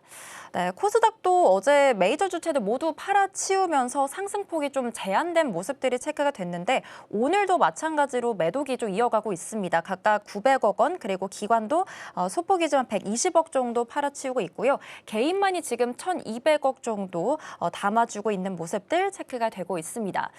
이렇게 개장 분위기 살펴봤는데요. 다시 코스피 쪽으로 좀 시선이 옮겨 붙는 것 같은데 어떻게 보시나요, 정말? 저는 아닐 것 같아요. 아, 그런가요? 네. 이게 그래서 우리가 이제 프리장을 리뷰를 했지만 또 네. 프리장과 분위기가 또 다르죠. 네. 네, 그만큼 지금 시장에는 거래대금이 많이 있어가지고 네. 한쪽으로 확 쏠리지를 못하는 거예요. 그러니까 거래대금이 조금 있는 상태에서 여기 갔다 저기 갔다 이러니까 네. 예측하기가 굉장히 어렵다. 맞아요. 그래서 일단은 오늘 코스닥과 코스피 조금 상반되는 상황을 보여주고는 있습니다만 저는 뭐 일단은 오늘 오전부터는 삼성전자 하이닉스가 이제 양봉을 보여주면서 전체적으로 수급을 조금 쓸어가고 있다라고 정도로 해석하시면 좋을 것 같습니다. 뭐 특별한 호재가 있어서 올라간다라기보다는 제가 봤을 때는 이제 어제 SK하이닉스 ADR 상장된 부분도 한 4% 올라서 마감을 했기 때문에 그 영향도 좀 받아주면서 오늘 보시면 SK하이닉스보다는 SK스퀘어가 조금 더 올라가는 모습을 그렇게 해석을 해드리면 될 것 같고요. 아직까지는 뭐 코스피가 좀 강하기는 합니다만 어제도 마찬가지였죠. 코스피가 코스닥보다 좀 강한 흐름을 오전에는 보여줬었는데 결국에는 코스닥에서 또 장 마감에 말아 세우면서 전체적으로 또 좋은 모습을 보여줬습니다. 그래서 아직까지는 저는 코스닥에서 좀 기회를 찾아보시는 게 더 좋다. 그리고 냉정하게 말씀드리면 코스닥 같은 경우가 지금 8월달 들어와서 바닥에서부터 650포인트에서부터 850포인트까지 200포인트나 올랐거든요. 그렇기 때문에 어제 조정, 오늘도 좀 조정이 나올 수 있고 다만 오늘 양봉으로 좀 마감을 해준다면 추가적인 위쪽에서 상승은 여기서 더 나올 가능성이 높습니다. 그래서 코스닥은 이제 끝났구나. 요즘에 이제 워낙에 이제 당하신 투자자들이 많으셔가지고 코스닥이 이제 어제도 오전에 안 좋았을 때 굉장히 좀 실망감을 가지신 분들이 많더라고요. 이렇게 상담을 해보고 소통을 해보니까. 근데 저는 코스닥을 이렇게 냉정하게 보자고요. 이렇게 많이 떨어진 지수입니다. 지수. 종목이 아니고. 이런 식으로 많이 떨어졌기 때문에 분명히 감아 세울 가능성이 있다. 그리고 어제 말씀드렸다시피 어제의 양봉이 중요했다. 어제는 제가 방송했을 때 음봉이었습니다만 이 중요한 요 지지선을 어제 딱 지려 밟았거든요. 물론 오늘은 지금 음봉으로 빠지고는 있습니다만 전체적으로 요거를 요렇게 횡보만 해준다면 900포인트, 950포인트까지는 올라갈 가능성이 높으니까 오늘 코스닥에서도 기회를 찾아보시는 게 더 좋다라고 말씀을 드리고 싶고요. 그 다음에 일단은 수급은 뭐 오늘 그렇게 좋진 않네요. 말씀드렸다시피 외국인들의 매도세가 좀 나올 것이다 라고 말씀을 드렸어요. 외국인들은 지금 모든 분들을 다 같이 데리고 지수를 상승시킬 생각은 없습니다. 그래서 어제에 이어서 코스피도 어제는 장중에 외국인들이 굉장히 많이 샀다가 장 막판에 다 던지고 선물을 매수하는 흐름을 보여줬고 오늘 같은 경우에는 일단은 장 초반부터 외국인들 매도세에 동참을 하고 있고요. 코스닥 같은 경우에는 코스피보다 매도세가 더 셉니다. 최근에 급하게 올라온 부분에 대해서 어느 정도 좀 청산을 하는 듯한 흐름으로 보시면 될 것 같고요. 그다음에 그림으로 보여드릴게요. 이런 걸로 그림을 보여드리면 선물입니다. 선물 같은 경우에도 일단은 계속해서 매도를 하고 있죠. 요즘에는 이제 선물이 훨씬 더 중요합니다. 현물보다. 그렇지만 이제 그 선물을 기관 쪽에서 좀 받아주고 있다. 연기금과 금융투자에서 받아주고 있기 때문에 일단은 오늘은 저는 오후장까지는 좀 지켜보시는 게 좋다라고 보시면 될 것 같습니다. 그래서 너무 이렇게 시장을 초반부터 막 이렇게 초집중하셔가지고 야 이거 이렇게 떨어지면 어떡하지? 라는 생각보다는 전체적으로 그냥 천천히 지켜보시는 게 좋을 것 같고요. 마지막으로 코스피 200을 좀 보겠습니다. 우리가 프리장부터 말씀드렸던 화장품 관련된 종목들, 코스맥스, 한국콜마 뭐 이런 종목들 나쁘지 않고요. 그 다음에 전력기기로 불리는 산일전기, LS일렉트릭 뭐 이런 종목들도 같이 올라와주고 있구나라고 보시면 돼요. 최근에는 반도체라든지 기술주들이 좀 쉬면요. 전체적으로 이제 화장품 관련된 소비주들이 좀 올라가고 있고 코스닥에서는 뭐 크게 볼 게 없죠. 어제 코스메카 코리아 같은 종목들이 10% 넘게 올라갔고 그다음에 실리콘2, 펌텍 코리아 뭐 이런 코스닥에서도 화장품 관련된 종목 말고는 크게 보여주는 특징은 없다라고 정리 드리도록 하겠습니다. 네, 이렇게 개장 분위기 살펴봤고요. 제가 어제 본 보도자료 중에 흥미로운 기사가 있어서 좀 말씀드리려고 하는 게 올해 주식형 ETF에서 자금 유출이 처음으로 발생이 됐다고 합니다. 사실 상반기에는 뭐 ETF 전성시대다라고 해도 과언이 아니었는데 자금이 이탈한 거 아니냐라는 우려감들도 지금 나오고 있는 상황이거든요. 그렇다면 요즘 지금 구간에서 자금 흐름, 수급 면에서는 저희가 이 부분을 어떻게 바라봐야 될까요? 그러니까 제가 제일 걱정되는 포인트가 수급이거든요. 네. 이게 시장이 아무리 펀더멘탈이 좋고 요즘 펀더멘탈이 좋다고 하면 많은 욕을 먹지만 네. 아무리 펀더멘탈이 좋고 아무리 영업이익이 잘 나오고 아무리 기업에 호재가 나오더라도 네. 거래 대금이 없으면 아무짝에 쓸모가 없는 거예요. 아무리 좋은 수영장, 아무리 좋은 호텔 수영장을 가더라도 수영장 안에 물이 없으면 의미가 없는 거랑 똑같은 느낌이거든요. 네. 그래서 거래 대금이 8월 달에 시장이 괜찮았잖아요. 7월 달보다 훨씬 더 괜찮았는데 네. 거래 대금이 이렇게 몰리지 않는다라는 게 저도 좀 걱정이 됩니다. 그래서 조금은 거래가 들어와야 되는데 가장 먼저 우리가 신호를 봐야 되는 건 신용잔고입니다. 그러니까 신용으로 얼마나 돈이 들어오는지를 체크를 해야 되는데요. 사실은 어제부터 신용잔고가 좀 바닥을 찍고 돌아 올라옵니다. 뭐 언론에서나 매스컴에서는 B2가 나쁘다, B2를 왜 하냐 뭐 이렇게 하는데 저는 시장의 필요악이라고 생각을 하고요. 거래대금 종의 하나다라고 보시면 될 것 같아요. 그래서 지금은 거래대금이 조금 말라있는 상태긴 한데 어느 정도 8월 중순만 좀 지나고 난다면 거래대금이 또 다시 들어오고 개인 투자자님들은 만약에 코스피 그러니까 삼성전자 하이닉스가 어느 정도 돌려 세우기 시작하면 다시 한번 거래대금이 들어올 가능성이 높으니까 지금은 그러니까 공격적인 매수 매도보다는 일단은 조금은 관망하는 시장의 장세로 보시는 게 훨씬 더 현명하다. 그리고 코스피는 박스권이니까 6,800 이상 가면은 그때부터는 수익 실현을 생각하시는 게 좋다라고 말씀드리겠습니다. 네, 지금은 관망하면서 조금은 긴 호흡으로 시장 지켜보자라는 말씀 주셨습니다. 이 시각 코스피는 1%대 빨간불 유지하면서 6,400선 계속해서 지켜주고 있고요. 코스닥은 1.3% 내리면서 지금 846선 지나가고 있는 모습들 체크되고 있습니다. 오후장 흐름까지 저희와 끝까지 체크해 보시죠. 오늘 스탁 포인트는 여기서 마무리하도록 하겠습니다. 지금까지 이민 전문가와 함께했습니다. 고맙습니다. 고맙습니다.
네, 계속해서 캐스팅콜로 이어가 보도록 하겠습니다. 오늘 도움 말씀에는 네모경제 손여로 본부장 자리해 주셨습니다. 어서 오세요.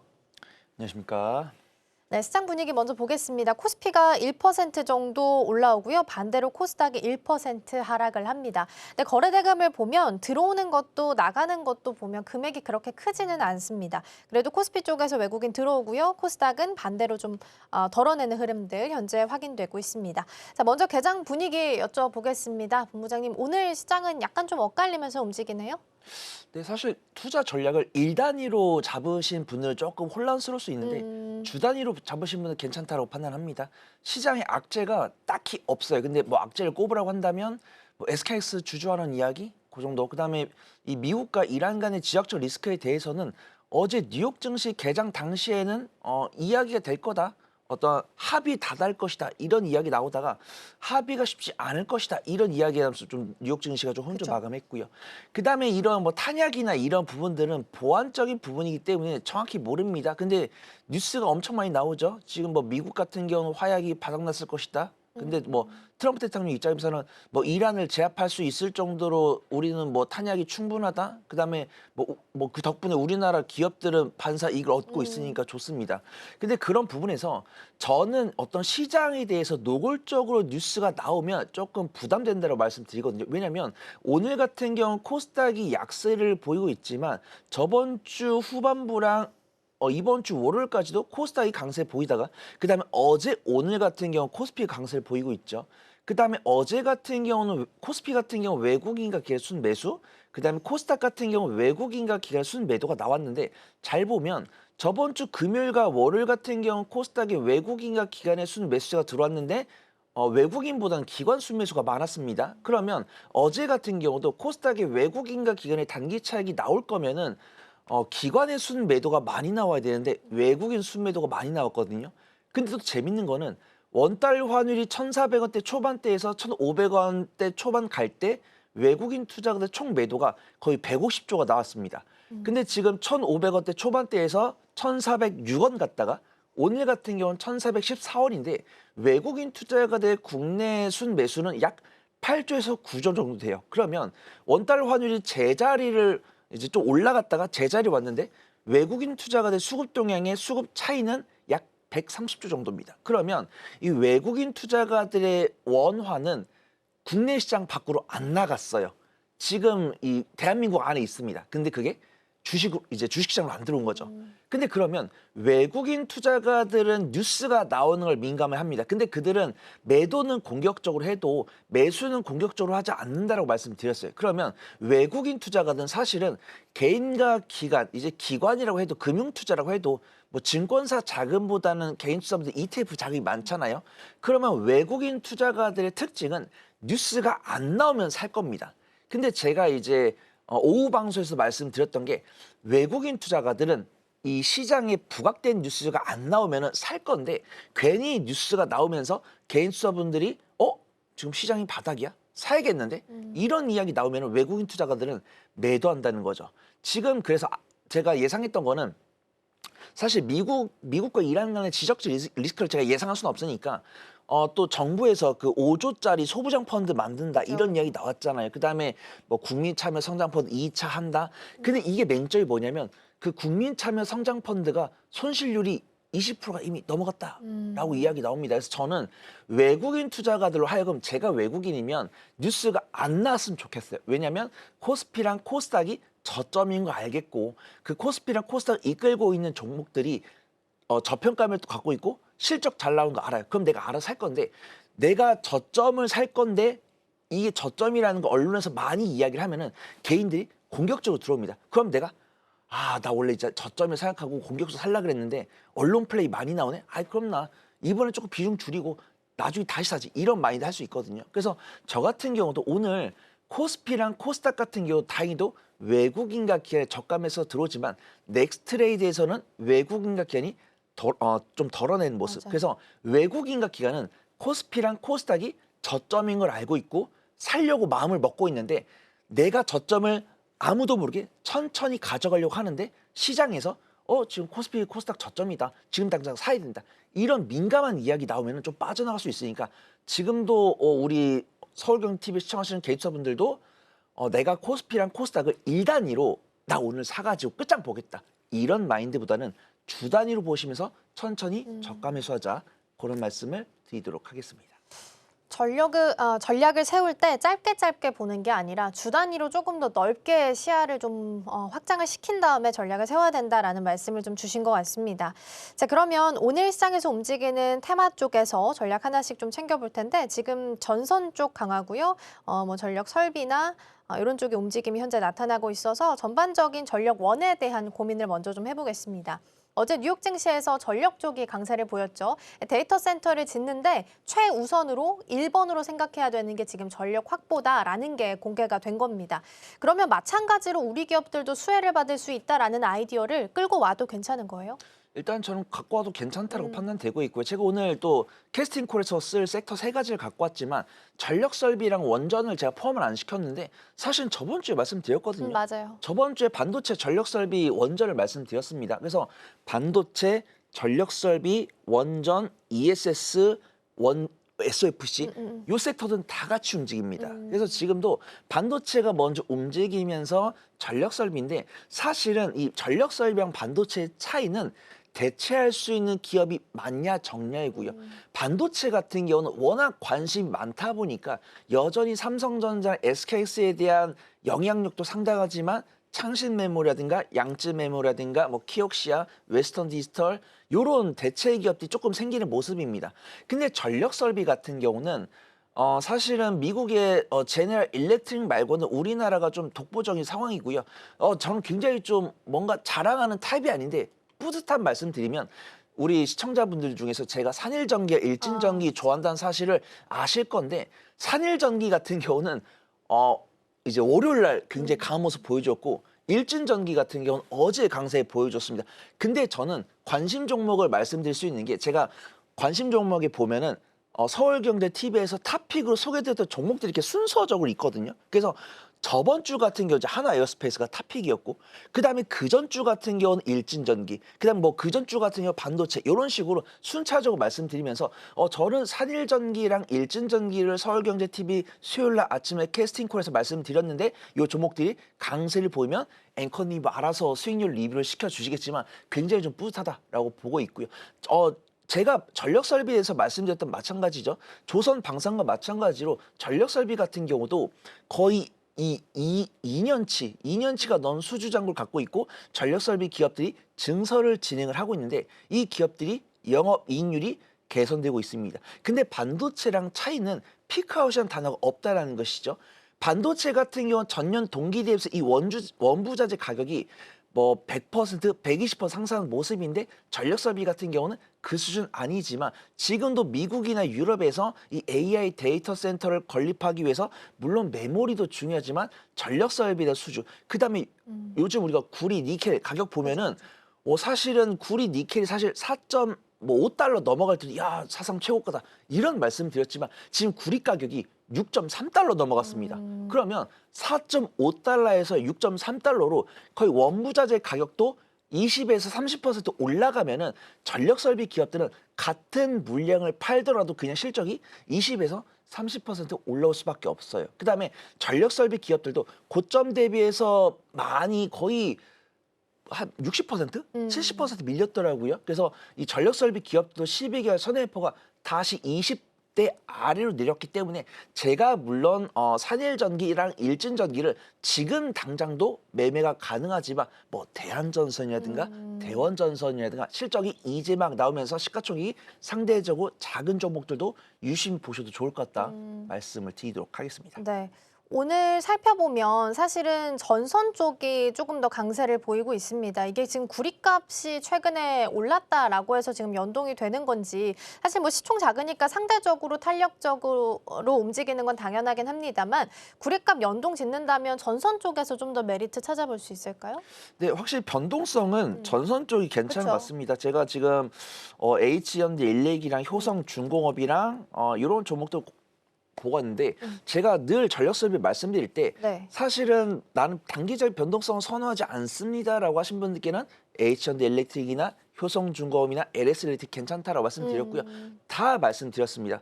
확실하게 나는 그냥 뉴스를 하루에 한 번 찾아보기 힘들다 이러신 분들께는 H현대 오히려. 일렉트릭 말씀드렸고요.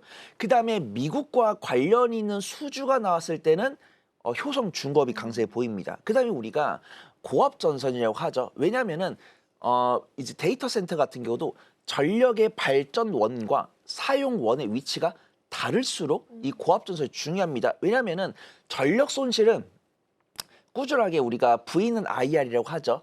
그래서 전압 같은 경우는 전류에다가 저항값인데 거리가 멀어지면 당연히 저항값이 커집니다. 그러면은 이 발전원과 소비원이 거리가 있을 때 고압으로 안 하면은 내가 써야 되는데 전류가 다 소비가 돼 버려요. 그래서 확실하게 고압으로 넘겨야 내가 쓸 때 전류가 남아 있습니다. 그다음에 이제 광섬유나 이런 것들이 주목받는 게 뭐냐면 저항값이 떨어지니까 거리가 멀어도 전류가 살아온다. 이런 모멘텀이 있기 때문에 저는 말씀을 드린 건데, 확실하게 전력 설비는 좀 반도체랑 비슷하다고 할까요? 잘하는 거 아는데 너무 유명하다 보니까 좀 투자분들께서 이제 약간 새로운 감이 없는 것 같고, 네. 이제 전선 쪽으로, 그다음에 이제 구리 가격도 제가 말씀드린 것처럼 4.5달러에서 사실 5.1달러까지도 갔는데 KBI 메탈이 강세해 보이길래 KBI 메탈이 이제 막 실적이 나오더라고요. 그래서 KBI 메탈을 검색을 해보면 네. 구리 가격 상승에 따라서 실적 향상 모멘텀이 부각된다. 그래서 제가 오랜만에 구리 가격을 검색을 했더니 6달러가 넘어갔더라고요. 맞아, 그래서 올라갔어. 저 같은 경우는 저의 결론은 늘 똑같습니다. 내가 뉴스 팔로우를 못하고 안전한 게 좋다라고 하면 제가 말씀드렸던 전력설비 3대 기업들 보시면 좋을 것 같고요. 그래도 나는 손모부장처럼 하루에 한 번 정도 검색 가능하고, 그다음 재무제표 봐가지고 상대적으로 이익률이 올라가면서 다른 피어 그룹 대비해서 실적이 잘 나오는 종목을 찾을 능력이 된다. 이러신 분들은 뭐 산일전기도 괜찮고 일진전기도 괜찮고 대한전선도 괜찮고 뭐 대원전선도 괜찮고 최근에 또 재룡전기랑 재룡산업도 실적이 잘 나왔더라고요. 근데 맞아. KBI 메탈을 제가 강하게 말씀 못 드리는 이유가 제가 언급드린 종목들은 이미 3개 분기 이상 실적이 잘 나왔기 때문에 보증이 돼 있습니다. 근데 KBI 메탈 같은 경우 이번에 2분기 때 실적 퍼포먼스가 나왔더라고요. 근데 실적 퍼포먼스를 논외로 변동성이 너무 큽니다. 그래서 단기적인 변동성을 선호하신 분들께는 KBI 메탈 권해드리지만 그런 것들 안 되신 분들 제가 앞에 말씀드린 종목들 위주로 보시는 게 안전해 보인다 말씀을 드리도록 하겠습니다. 네, 탄력적인 움직임이 전선 쪽에서 오늘은 좀 더 퍼포먼스가 나오고 있는 상황이긴 합니다만 오히려 안정적인 투자를 좀 선호하신다면 무거운 쪽, 전력 설비 쪽으로 시선 돌려보셔도 좋겠습니다. 지난주에도 사실 이 질문을 좀 드리긴 했습니다만 일정이 또 이번 주에 14일이니까 한 이틀 정도밖에 안 남아서 다시 한번 좀 드려보겠습니다. 빌 게이츠 방한 이벤트 대기하고 있고요. 원전 SMR과 관련한 기대감이 모아질 수밖에 없는데 사실 뉴스를 그렇게 크게 반영하는 것 같지는 않긴 합니다. 그럼에도 불구하고 일정 매매 여전히 가능하다라고 판단하시는지요? 일단 저는 보통 우리 서울교육TV 시청자분들 아시겠지만 저는 일정이 3일 이상 남아야 조금 접근을 하고 얼마 안 남았네요. 일정이 이틀밖에 안 남았을 때는 조금 보시고 바라보거든요. 근데 안타깝게도 이번 주 월요일에 질문을 주셨으면은 네. 저는 접근해 보자라고 말씀을 드리려고 했어요. 실제로 드렸고. 근데 만약에 실제 그때 관심 가져보자라고 말씀드렸으면 오늘 아마 욕을 먹지 않았을까 그렇게 판단되고 있고요. 왜냐하면 이번 주 월요일 날 제가 방송 진행할 때 BHI가 특징주로 언급이 네. 되더라고요. 근데 저는 원전주 중에서도 저는 원전 같은 경우는 중장기적인 관점보다는 단기적인 변동성 위주로 보자. 그다음에 제가 권해드릴 수 있는 종목은 사실은 두산 에너빌리티라든가 BHI, 한국전력 뭐 아니면은 한전기술 요 정도다라고 말씀드리고요. 나머지 종목들도 괜찮은데 실적이 변동성이 있어요. 뭐 유명한 종목들 있죠. 우리기술이나 이런 종목들 그치, 있잖아요. 분명히 그런 종목들은 분기마다 흑자가 나오는 구간이 있습니다. 근데 쭉 흑자가 나왔으면 좋겠는데 우리기술이 이번에 흑자 나왔네요. 좋게 말씀드렸는데 다음 분기 갑자기 적자 나오고 그렇기 때문에 원전 관련했을 때 월요일 날 문의 주셨으면 저는 매매해보자라고 말씀드리고 했는데 지금 수요일 날 아침에 결과론적인 이야기로 들리겠지만 월요일에 제가 긍정적으로 말씀드린 것 대비해서 변동성이 안 나왔다. 네. 그러면 지금 당장 빌 게이츠 방안이 이틀밖에 안 남았으니까 저는 원전 같은 경우는 나는 오늘 사가지고 14일 날 꼭 승부를 봐야 된다라고 하신 분들께는 권해드리지 않고요. 일단은 수급이 괜찮더라고요. 지금 차트에 보면은 윗꼬리가 달려있고 음봉 나왔으니까 14일을 목표로 해서 매매를 하신 분께는 권해드리기 어렵다. 근데 제가 일주일에 한 번 나오니까 내가 원전주를 사겠다라고 하신 분들에게는 권해드려요. 단 이 매매 일정을 조금 길게 한 2주 이상 해가지고 저는 두산 에너빌리티랑 BHI를 보고 있는데 두산 에너빌리티 같은 경우는 오늘 음봉 나오고 있는데 수급 보면은 기관 순매수 꾸준히 들어오고 있고요. 오늘 외국인 수급 들어오고 있습니다. 그래서 저는 두산 에너빌리티 권해드리는데 두산 에너빌리티 사가지고 내일 모레 수익 볼 거다 이런 생각보다는 우리가 SMR이나 SOFC 이런 것들은 반드시 미국에서 데이터 센터를 유지할 때 반드시 필요한 발전원이기 때문에 추가적인 모멘텀이 나올 수 있다. 그다음에 또 이번에 그 뉴스 나온 게 반도체 소부장이라든가 호남 반도체 클러스터 SMR 요거를 장렬하겠다고 이야기했기 때문에 추가적인 모멘텀 나올 수 있어요. 그다음에 저는 단기적인 변동성을 선호하시는 분들께는 BHI를 좀 권해드리거든요. BHI가 이번 2분기 호실적 나왔고요. 그다음에 증권사 리포트를 읽어보면은 BHI가 호실적이 나온 지가 3개 분기 넘어갔고요. 그다음에 작년 하반기에는 이 BHI가 만들고 있는 배열회수 보일러가 원전에 아직은 쓰이지 않지만 이번에 AP1000이죠. 그 원전 모델 이름인데 AP1000에 BHI에서 만들고 있는 배열회수 보일러가 들어간다. 이런 이야기 나오고 있습니다. 그래서 지금 보시면 오늘 마이너스 1.83% 밀리고 있거든요. 근데 외국인 순매도는 나오고 있지만 기관 순매수 들어오고 있습니다. 그래서 두산 에너빌리티랑 BHI를 원전에서 탑픽으로 말씀드리지만 오늘 사서 이번 주 이제 내일 모레 수익 보자 이런 마인드보다는 매수해서 2주에서 3주 정도 수익 관점을 가져가자. 그러면서 정부에서 나오는 발언을 집중해보자. 이렇게 좀 말씀을 드리도록 하겠습니다. 네, 뭐 그러면 일정 매매보다는 원전 쪽은 조금 더 시선을 길게 좀 잡고 봐야 된다라고 정리를 좀 해보도록 하겠고요. 지금 보험 쪽이 오늘 좀 강하게 움직임이 나타납니다. 금융으로 크게 보면 금융일 테고 그 안에서 보험주가 오늘 강세를 좀 보이고 있는데 안정적인 섹터를 찾아간다라고 봐야 되는 건지 아니면 수급의 빈집이라서 오늘 좀 들어온다라고 봐야 되는 건지 상승의 배경을 오늘 좀 찾아볼까요? 뭐 금융주가 상승하는 거를 조금 너무 긍정적으로 볼 수는 없죠. 왜냐면 이제 경기 방어주니까. 그렇죠. 그래서 일단은 저도 이제 금융주를 준비를 했지만 제가 세 개 섹터를 준비했지만 가장 선호한 섹터는 당연히 반도체고요. 그렇죠. 금융 같은 경우는 약간 대안주 같은 성격을 갖고 왔습니다. 대안으로서. 내가 성장주를 베팅을 했는데 네. 지적적 리스크가 터지거나 매크로 변수가 악화되면은 성장주들의 투심은 악화될 거기 때문에 그에 따라서 제가 대부분의 포트폴리오는 성장주에 관심을 가지겠지만 일부 비중 같은 경우는 금융주를 매매를 해야 된다라고 판단하고 있고요. 아직 뉴스는 안 나왔는데 네. 하반기에 금융주들은 실적이 은행주들은 실적이 좀 잘 나올 거고요. 보험주 같은 경우는 저평가 매력도가 심하고 증권주 같은 경우는 하반기 실적이 좀 안 나올 거다라고 보고 있습니다. 근데 이게 구체적으로 리포트가 안 나오다 보니까 같이 움직이고 있어요. 그래서 제가 금융주를 말씀드리면서 보통 앵커님들이 질문을 주시더라고요. 네. 은행주 같은 경우는 기준금리 인상 스탠스가 살아있기 때문에 그렇죠. 이번에 CPI 발표하고 나서 기준금리 인상 스탠스가 좀 덜해질 거다라고 보고 있지만 미국 같은 경우는 쭉 동결하겠지만 일본이랑 우리나라 같은 경우는 이 기준금리 차이를 줄이기 위해서 인상을 할 거거든요. 네, 네. 근데 인상을 하겠다고 이야기를 안 했음에도 불구하고 은행주들은 선제적으로 대출 금리를 올리고 있습니다. 예금 금리는 냅두고 있는데 대출 금리 올리고 있어요. 그러면 은행주들은 실적이 잘 나올 것이다. 그다음에 보험주들 같은 경우는 PBR이 너무 낮아요. 그다음에 증권주도 제가 사실은 이 방송 들어오기 전에 시세를 가장 먼저 확인한 게 증권주였거든요. 근데 이제 뭐 키움증권이라든가 삼성증권, 뭐 NH투자증권 이런 종목들이 개인 투자분들의 비중이 상당히 높기 때문에 이번에 엄청나게 실적 발표 잘했더라고요. 키움증권도 뉴스 검색을 해보시면은 보통 금융주들이 뭐 전년 동기 대비해서 실적 뭐 15%, 20%요 정도가 최선이잖아요. 근데 키움증권이 전년 동기 대비 실적이 93%가 늘었습니다. 금융주도 이렇게 퍼포먼스 보여준 경우가 없거든요.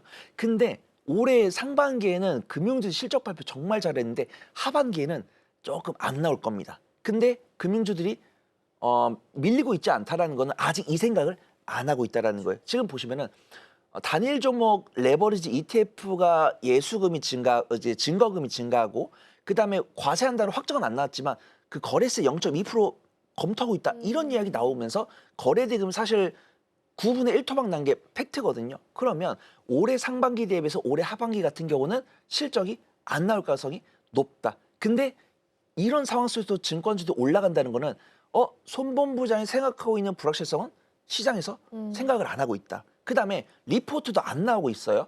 증권주들이 보통 다른 기업들 리포트 쓰느라고 자기들 리포트 안 쓰거든요. 그래서 저는 오늘 금융주들은 어떤 지적적 리스크라든가 대외적인 변수에 따라서 보험 측면으로 매매를 하고 있지 제가 금융주 긍정적으로 말씀드렸다고 해가지고 손본부장이 금융주 좋게 이야기했으니까 내가 증권주 은행주 사가지고 올해 연말까지 기대 수익률 뭐 15에서 20% 가져가야지 이런 관점보다는 일단은 이런 매크로 변수 악화에 대한 예상으로 매수세가 들어오고 있는데 제가 말씀드렸던 내러티브가 리포트로 나왔을 때는 짧게 마무리하는 측면으로 은행주랑 금융주를 보는 게 좋을 것 같다 말씀을 드리도록 하겠습니다. 그렇죠. 오늘 저녁 9시 반에 이제 CPI 발표가 있겠죠. 그래서 그거에 대한 대비 대안책으로서 오늘 수급이 좀 들어오고 있다라고 정리해 보겠습니다.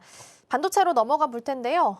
모건 스탠리에서는 메모리주에 대해서 조정 끝났다. 지금부터 이제 접근해야 된다라고 이야기를 했고 시티에서는 피크아웃 이야기를 하면서 마이크론의 목표 주가를 하향 조정을 했습니다.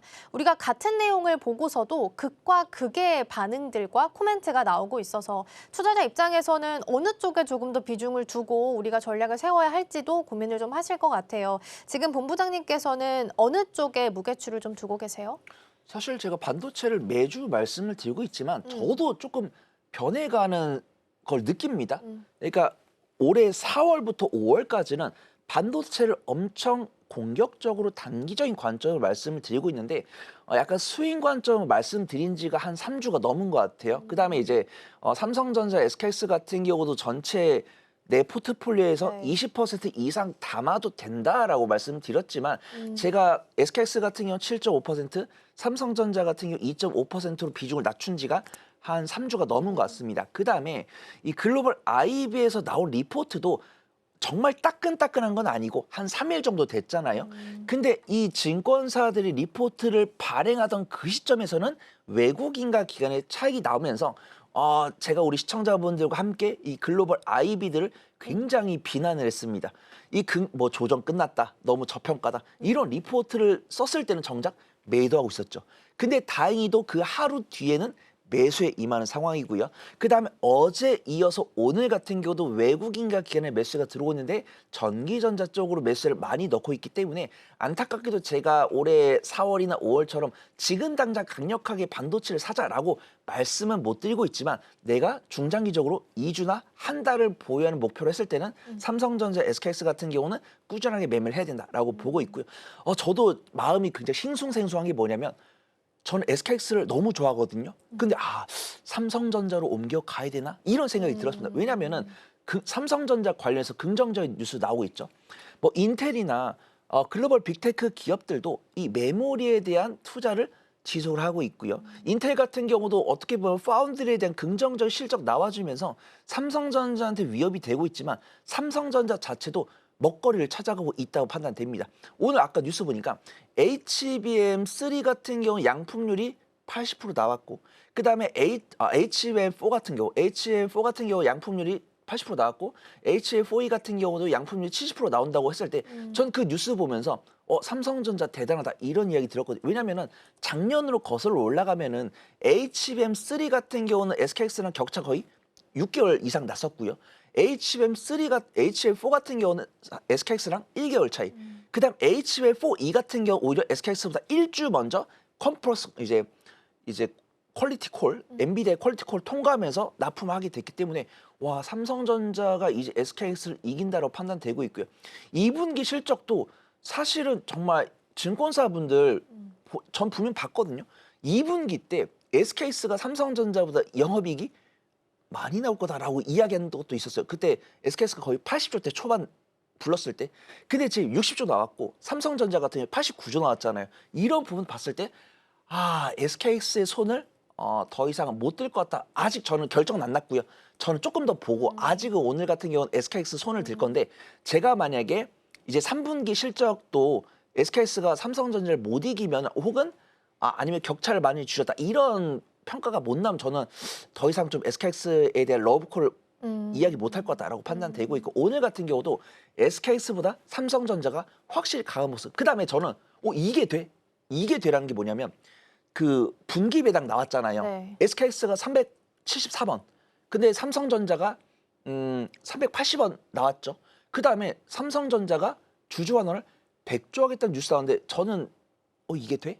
생각하고 있습니다. 왜냐면은 물론 하겠다라고 했는데 안 나온다라고 제가 이렇게 좀 못을 박을 필요는 없지만 이게 될까? 이런 생각하고 있거든요. 그래서 오늘은 SKX의 손을 여전히 들겠지만 삼성전자로 많이 조금 기울어 가고 있는 상황이고 삼성전자가 정말 SKX와는 다른 주주 환원을 했을 때는 삼성전자의 손을 들 것이다. 그렇게 좀 말씀을 드리도록 하겠습니다. 네, 일단 오늘은 삼성전자의 손을 좀 들어주셨는데 하이닉스 관련한 부분들 한 가지만 짧게 좀 더 여쭤볼게요. 지금 하이닉스 같은 경우에는 보통 이제 크레디트 발행 시장에 있어서 큰 손으로 여겨지기는 하는데 채권 투자를 전격 중단했다라는 소식이 나왔거든요. 그러니까 배경으로 보면 아마 주주 환원 정책을 위해서 채권 투자를 중단하지 않았겠느냐라는 예상이 일단 시장에서는 나오고 있는 상황입니다. 그러면 어떤 파장이 있을지 좀 예상을 해봐야 될 것 같거든요. 사실은 주주 환원을 하겠다라고 이야기를 하는데 약간 SKX의 기초 체력이 부족한가? 이런 의심이 좀 들 것 같습니다. 기초 체력에 대한? 그러니까 뭐냐면 SKX에서 근로자분들을 위해 영업이익을 챙기면서 이제 주주분들을 조금 이렇게 위해주는 그런 정책을 쓰겠다고 했을 때 이 채권 투자를 중단 안 했으면은 SK스가 그래도 네. 근로자분들만큼이나 주주분들 챙겨주려고 주주 환원이 나올 수도 있겠다. 이런 생각을 할 수 있거든요. 근데 약간 SK스가 이런 채권 운영을 중단하면서까지도 주주 환원을 하겠다고 한다면 뭐 주주 환원을 하겠다라는 이야기를 들으면 저는 기분 좋은데 주주 환원 하기가 좀 힘든가? 그런 수준. 그래서 저도 약간 욕심 같아서는 제가 종종 말씀드렸는데 주주 환원을 이제 근로자분들한테 10%를 하면은 주주분들한테는 한 3% 하면 좋겠다라고 이야기를 했거든요. 근데 이 주주분들한테 환원을 3% 하면은 지금 분기 영업이익이 60조면은 3%면은 1조 8천억입니다. 근데 이제 SKX에서 주주 환원하겠다고 배당을 율을 발표했을 때 3%를 했을 때 이 영업이익이 1조 8천억이 깎인다고 했을 때 투자분들께서 긍정적으로 볼까? 이런 생각이 드는 거예요. 저는 주주 입장에서 준다고 하니까 좋은데 이거를 재무제표에서 깎인다고 했을 때 주주분들께서 마음에 들어할까? 근데 이런 이야기 나왔을 때 SKX가 삼성전자보다 강한 탄력을 못 보여준다고 하는 거는 SKX를 바라보는 분들 시선이 저랑 비슷한 것 같다. 그래서 저는 SKX랑 삼성전자가 주주환원을 한다는 주주분들한테 긍정적인 이야기 나와서 좋지만 투자분들께서 긍정적으로 저만큼 긍정적으로 생각을 안 하고 있기 때문에 일단은 보수적으로 보는 게 맞고 외국인과 수급이 들어올 때 그때 공략하자 말씀을 드리도록 하겠습니다. 네, 그럼 반도체 안에서 탑픽 종목 좀 골라보겠습니다. 탑픽 종목과 전략 간단하게 좀 짚어주시죠. 네, 저는 오늘 한미반도체 보려고 하고 있고요. 오늘 외국인의 순 매도가 나오고 있지만 저는 네, 그러게요. 수익 관점으로 보면 좋다라고 수익 판단합니다. 관점으로. 한미반도체 같은 경우 10일결 선행포가 40이 넘어갔었는데 기간 조정을 많이 겪다 보니까 20 아래로 내려온 상황이고요. 증거사 리포트를 보더라도 2분기 호실적을 발표했는데 HBM뿐만 아니라 HBF 시장까지도 선정한다. 이런 모멘텀이 나오고 있습니다. 그래서 저는 매수 같은 경우는 21만 3천 원부터 한 20만 8천 원까지 좀 분할 매수해 보시면 좋을 것 같고요. 손절가는 제가 19만 9천 원, 1차 목표가는 23만 1천 원 잡고요. 분할 매수 잘 해보시고 외국인 순매수 들어올 때 이제 청산 준비 서서 해보자. 그렇게 좀 말씀을 드리도록 하겠습니다. 오히려 외국인 순매수가 들어왔을 때 정리하는 전략을 좀 세워주셨네요. 그리고 수익 관점으로서 전략 세워주셨으니까 참고해 보시고요. 지금 외국인과 기관은 어제까지 해서 한 연이틀 정도 기관이랑 같이 들어오는 흐름들도 함께 확인되고 있습니다. 한미반도체까지 만나봤고요. 대표님과 여기서 인사 나눌게요. 오늘 말씀 고맙습니다. 감사합니다. 네, 계속해서 시장 분위기 살펴보겠습니다. 시황센터 연결해 볼게요. 서수진 앵커. 네, 오늘 밤 9시 반쯤 발표될 미국의 CPI 지수를 놓고 이제 뉴욕 증시에서도 3대 지수가 좀 하락하는 움직임이 나타났습니다. 아무래도 경계감을 좀 가지고 이번 시장을 좀 바라보는 분위기가 금리 쪽에서 나타나는 모습인데요. 그런 상황 속에서 오늘 코스피 코스닥 지수가 엇갈리고 있습니다. 코스피 쪽에서 강세가 조금 더 두드러지고 있는 상황인데요. 현재 1.9% 정도 상승하면서 6,465선 현재 지나가고 있습니다. 반면에 코스닥 쪽에서는 오늘 차익 실현 매물들 나오고 있습니다. 1.17% 하락하면서 847선을 밑돌고 있는데요. 한 달 상승률로 따졌을 때 코스피가 19% 동안 8월 안에 올랐습니다. 이게 세계 최고의 상승률을 이번에 코스닥 쪽에서 나타나게 된 건데요. 너무 빠르게 올라서일까요? 다시 한번 또 한 번의 차익 실현 매물들이 오늘 장에서 나타나고 있는 상황입니다. 오후장 들어서 다시 한번 이 낙폭 줄여 나갈 수 있을지 확인해 보셔야 되겠습니다. 수급 상황 체크해 보시죠. 코스피 보겠습니다. 오늘 메이저 주체들이 들어와주고 있습니다. 코스피 안에서 외국인들의 매수 흐름이 좋은데요. 3,900억 원 정도 담고 있습니다. 어제 소폭이긴 했습니다만 1,000억 원 미만의 매수 우위 보여줬었는데 오늘까지도 이틀 연속 상승 우위 보여주고 있고요. 기관 쪽에서도 876억 원 정도 들어오면서 지수 상방들 높여나가고 있습니다. 다만 오늘은 개인 쪽에서 4,400억 원 정도 매도 물량이 나오고 있고요. 시간이 지나가면 갈수록 매도 폭이 커지고 있습니다. 오후장까지 개인 매도 물량들 체크해 보시기 바랍니다. 코스닥 매매 동향도 확인해 보겠습니다. 코스피와 다르게 메이저 주체들이 코스닥 시장을 떠나고 있습니다. 외국인과 기관 쪽 어제에서도 이탈이 코스닥 시장에서 나타났었는데요. 오늘장까지 매도하는 분위기입니다. 외국인이 892억 원, 기관 쪽에서는 600억 원 정도 매도하고 있고요. 오늘 개인 쪽에서만 1,600억 원 정도 들어와 주면서 코스닥의 하방 지지해주고 있습니다. 이어서 업종별 흐름까지 만나보겠습니다. 먼저 코스피 보시죠. 상승하고 있는 업종, 오늘 전기전자의 힘이 강합니다. 간밤 뉴욕 증시 3대 지수 하락했음에도 불구하고 반도체 관련된 종목들은 일제히 힘이 좋았는데요. 인텔 쪽에서 유상증자 금액을 150억 달러에서 200억 달러로 늘렸습니다. 그리고 이 소식과 함께 엔비디아 쪽에서 5천억 달러를 AI 투자에 활용하겠다라고 금융사와 함께 힘을 합쳐서 자금을 모으는 모습들까지 모두 반영이 되면서 AI 투자 성장에 대한 사이클은 지속되고 있구나라는 확신이 어제 뉴욕 증시에서도 반영이 됐습니다. 이와 함께 오늘 기판주들 강세가 돋보이고요. 전력기기 단에서도 온기가 띄어지고 있습니다. 제조업과 보험 쪽에도 빨간불, 오늘 화학과 금융업 그리고 건설업까지 강한 모습 체크되고 있습니다. 하락하고 있는 코스피 업종지수도 만나보시죠. 이 안에서는 철강 및 금속이 오늘 일제히 하락하고 있고요. 음식료품이 1% 밀리고 있는 가운데 서비스업이나 의약품, 비급속 광물까지 하락하고 있습니다. 코스닥 업종지수도 확인해 보겠습니다. 네, 현재 비금속 쪽에서 빨간불 들어와 있습니다. 그리고 종이 목재도 오늘은 상승하고 있고요. 유통이나 화학, 섬유, 의류 쪽에서도 강세 흐름 체크됩니다. 역시나 코스닥 안에서도 건설주 강보합권에 위치해 있습니다. 하락하고 있는 업종 지수도 만나보시죠. 코스닥에서 기타 서비스가 3% 정도 밀리고 있고요. 오늘은 제약이 약합니다. 어제도 제약의 차익 실현 매물들이 좀 쏟아져 나왔었는데 오늘까지 지속되고 있는 상황, 오락 문화와 의료 정밀기기, 제조까지 파란불 들어와 있습니다. 네, 그렇다면 이제 거래대금 만나보겠습니다. 코스피 거래대금 상위 종목의 움직임 보시죠.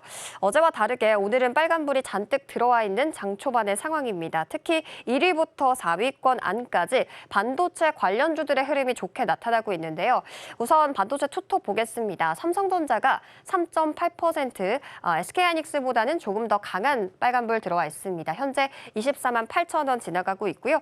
SK하이닉스 같은 경우에는 2.2% 정도 상승불이 들어와주고 있는데 장 초반에 비해서 힘이 좀 약해지고 있는 상황입니다. 현재 145만 원 선 지나가고 있습니다. 현재 삼성전자와 SK하이닉스 두 기업을 놓고 증권사들의 목표 주가 전망이 엇갈리고 있습니다. 심지어는 SK하이닉스 같은 경우에는 관련된 소식들 안에서 목표 주가 차이가 6배까지 벌어지고 있는 상황이고요. 삼성전자 같은 경우는 4배 정도 벌어졌다고 합니다. 증권가들과 그리고 시장의 해석이 엇갈리고 있는 가운데 계속해서 시장은 주주 환원에 대한 포인트를 잡고 있고요. 결국에 삼성전자와 SK하이닉스가 어느 규모의 주주 환원 정책을 내놓을지에 관심이 집중되고 있는 상황입니다. 특히 어제장 미래에셋 증권 쪽에서는 SK하이닉스에 대해서 매수 의견 유지하면서 주주 환원에 대한 기대감이 반영이 될 것이다라는 긍정적인 전망까지 제시했는데요. 오후장까지 반도체 투톱의 흐름들 챙겨보시고요. 오늘 기판주들이 전반적으로 강한 가운데 삼성전기 쪽에서도 3%의 빨간불 들어오면서 130만 원 선 현재 웃돌고 있습니다. 그리고 오늘 눈에 띄는 기업 SK스퀘어입니다. 6.24% 강한 빨간불 들어오면서 100만 원 선 다시 돌파한 모습 체크가 되고 있고요. 금호건설이 24% 넘게 오르고 있습니다. 이번에 메가팩 건설 프로젝트가 본격적으로 가동이 되면서 이 호남 관련된 건설이 진행되지 않을까 하는 기대감이 금호건설 쪽에 반영이 되고 있습니다. 코스닥 거래대금 상위 종목의 움직임도 넘어가 보겠습니다. 어제와 다르게 코스닥의 장 초반 흐름이 좋지는 않습니다. 주성 엔지니어링, KBI 메탈만 빨간불 들어와 있는데요. 반도체 소부장단에서는 차별적인 강세 흐름이 체크됩니다. 이 안에서 주성 엔지니어링 3% 정도의 강세 흐름 체크되고요. KB 메탈은 9%의 빨간불 들어와 있습니다. 이 밖에 제주반도체는 4% 하락하는 중이고 대한광통신이 오늘 약보합권에 거래가 되고 있습니다. 장 초반에 비해서는 힘이 좀 강해지고 있기는 합니다만 여전히 약한 상황이고요. 간밤에 루멘텀의 실적이 발표가 됐습니다. 미국의 광통신 기업인데 예상치 상회하는 흐름이 나왔는데 일단은 차익 실현 매물들 광통신 분야에서 쏟아지고 있는 상황입니다. 그리고 딜리셔스라는 기업 16% 하락하고 있는데요. 이번에 이번에 상장이 된 기업입니다. 그런데 패션 관련돼서 B2B 플랫폼을 만들고 있는 기업인데 오늘 상장되자마자 좋지 않은 흐름들 보여주고 있습니다. 시총 상위 종목의 움직임으로 넘어가 보도록 하겠습니다. 1위부터 6위 보시죠. 전반적으로 모두 다 빨간불 들어와 있고요. 이 안에서 LG에너지솔루션까지 2.5% 강세 흐름 체크됩니다. 현재 36만 원 선 지나가고 있습니다. 7위부터 12위의 움직임도 만나보겠습니다. 오늘 현대차도 강하네요. 0.62%, 40만 원 선 다시 한번 회복해준 모습이고요. 그리고 이 안에서 눈에 띄는 게 삼성바이오로직스, 삼성생명, 삼성물산까지 삼성 관련된 종목들 일제히 빨간불 들어와 있다라는 부분 부분 체크하셔야 되겠습니다.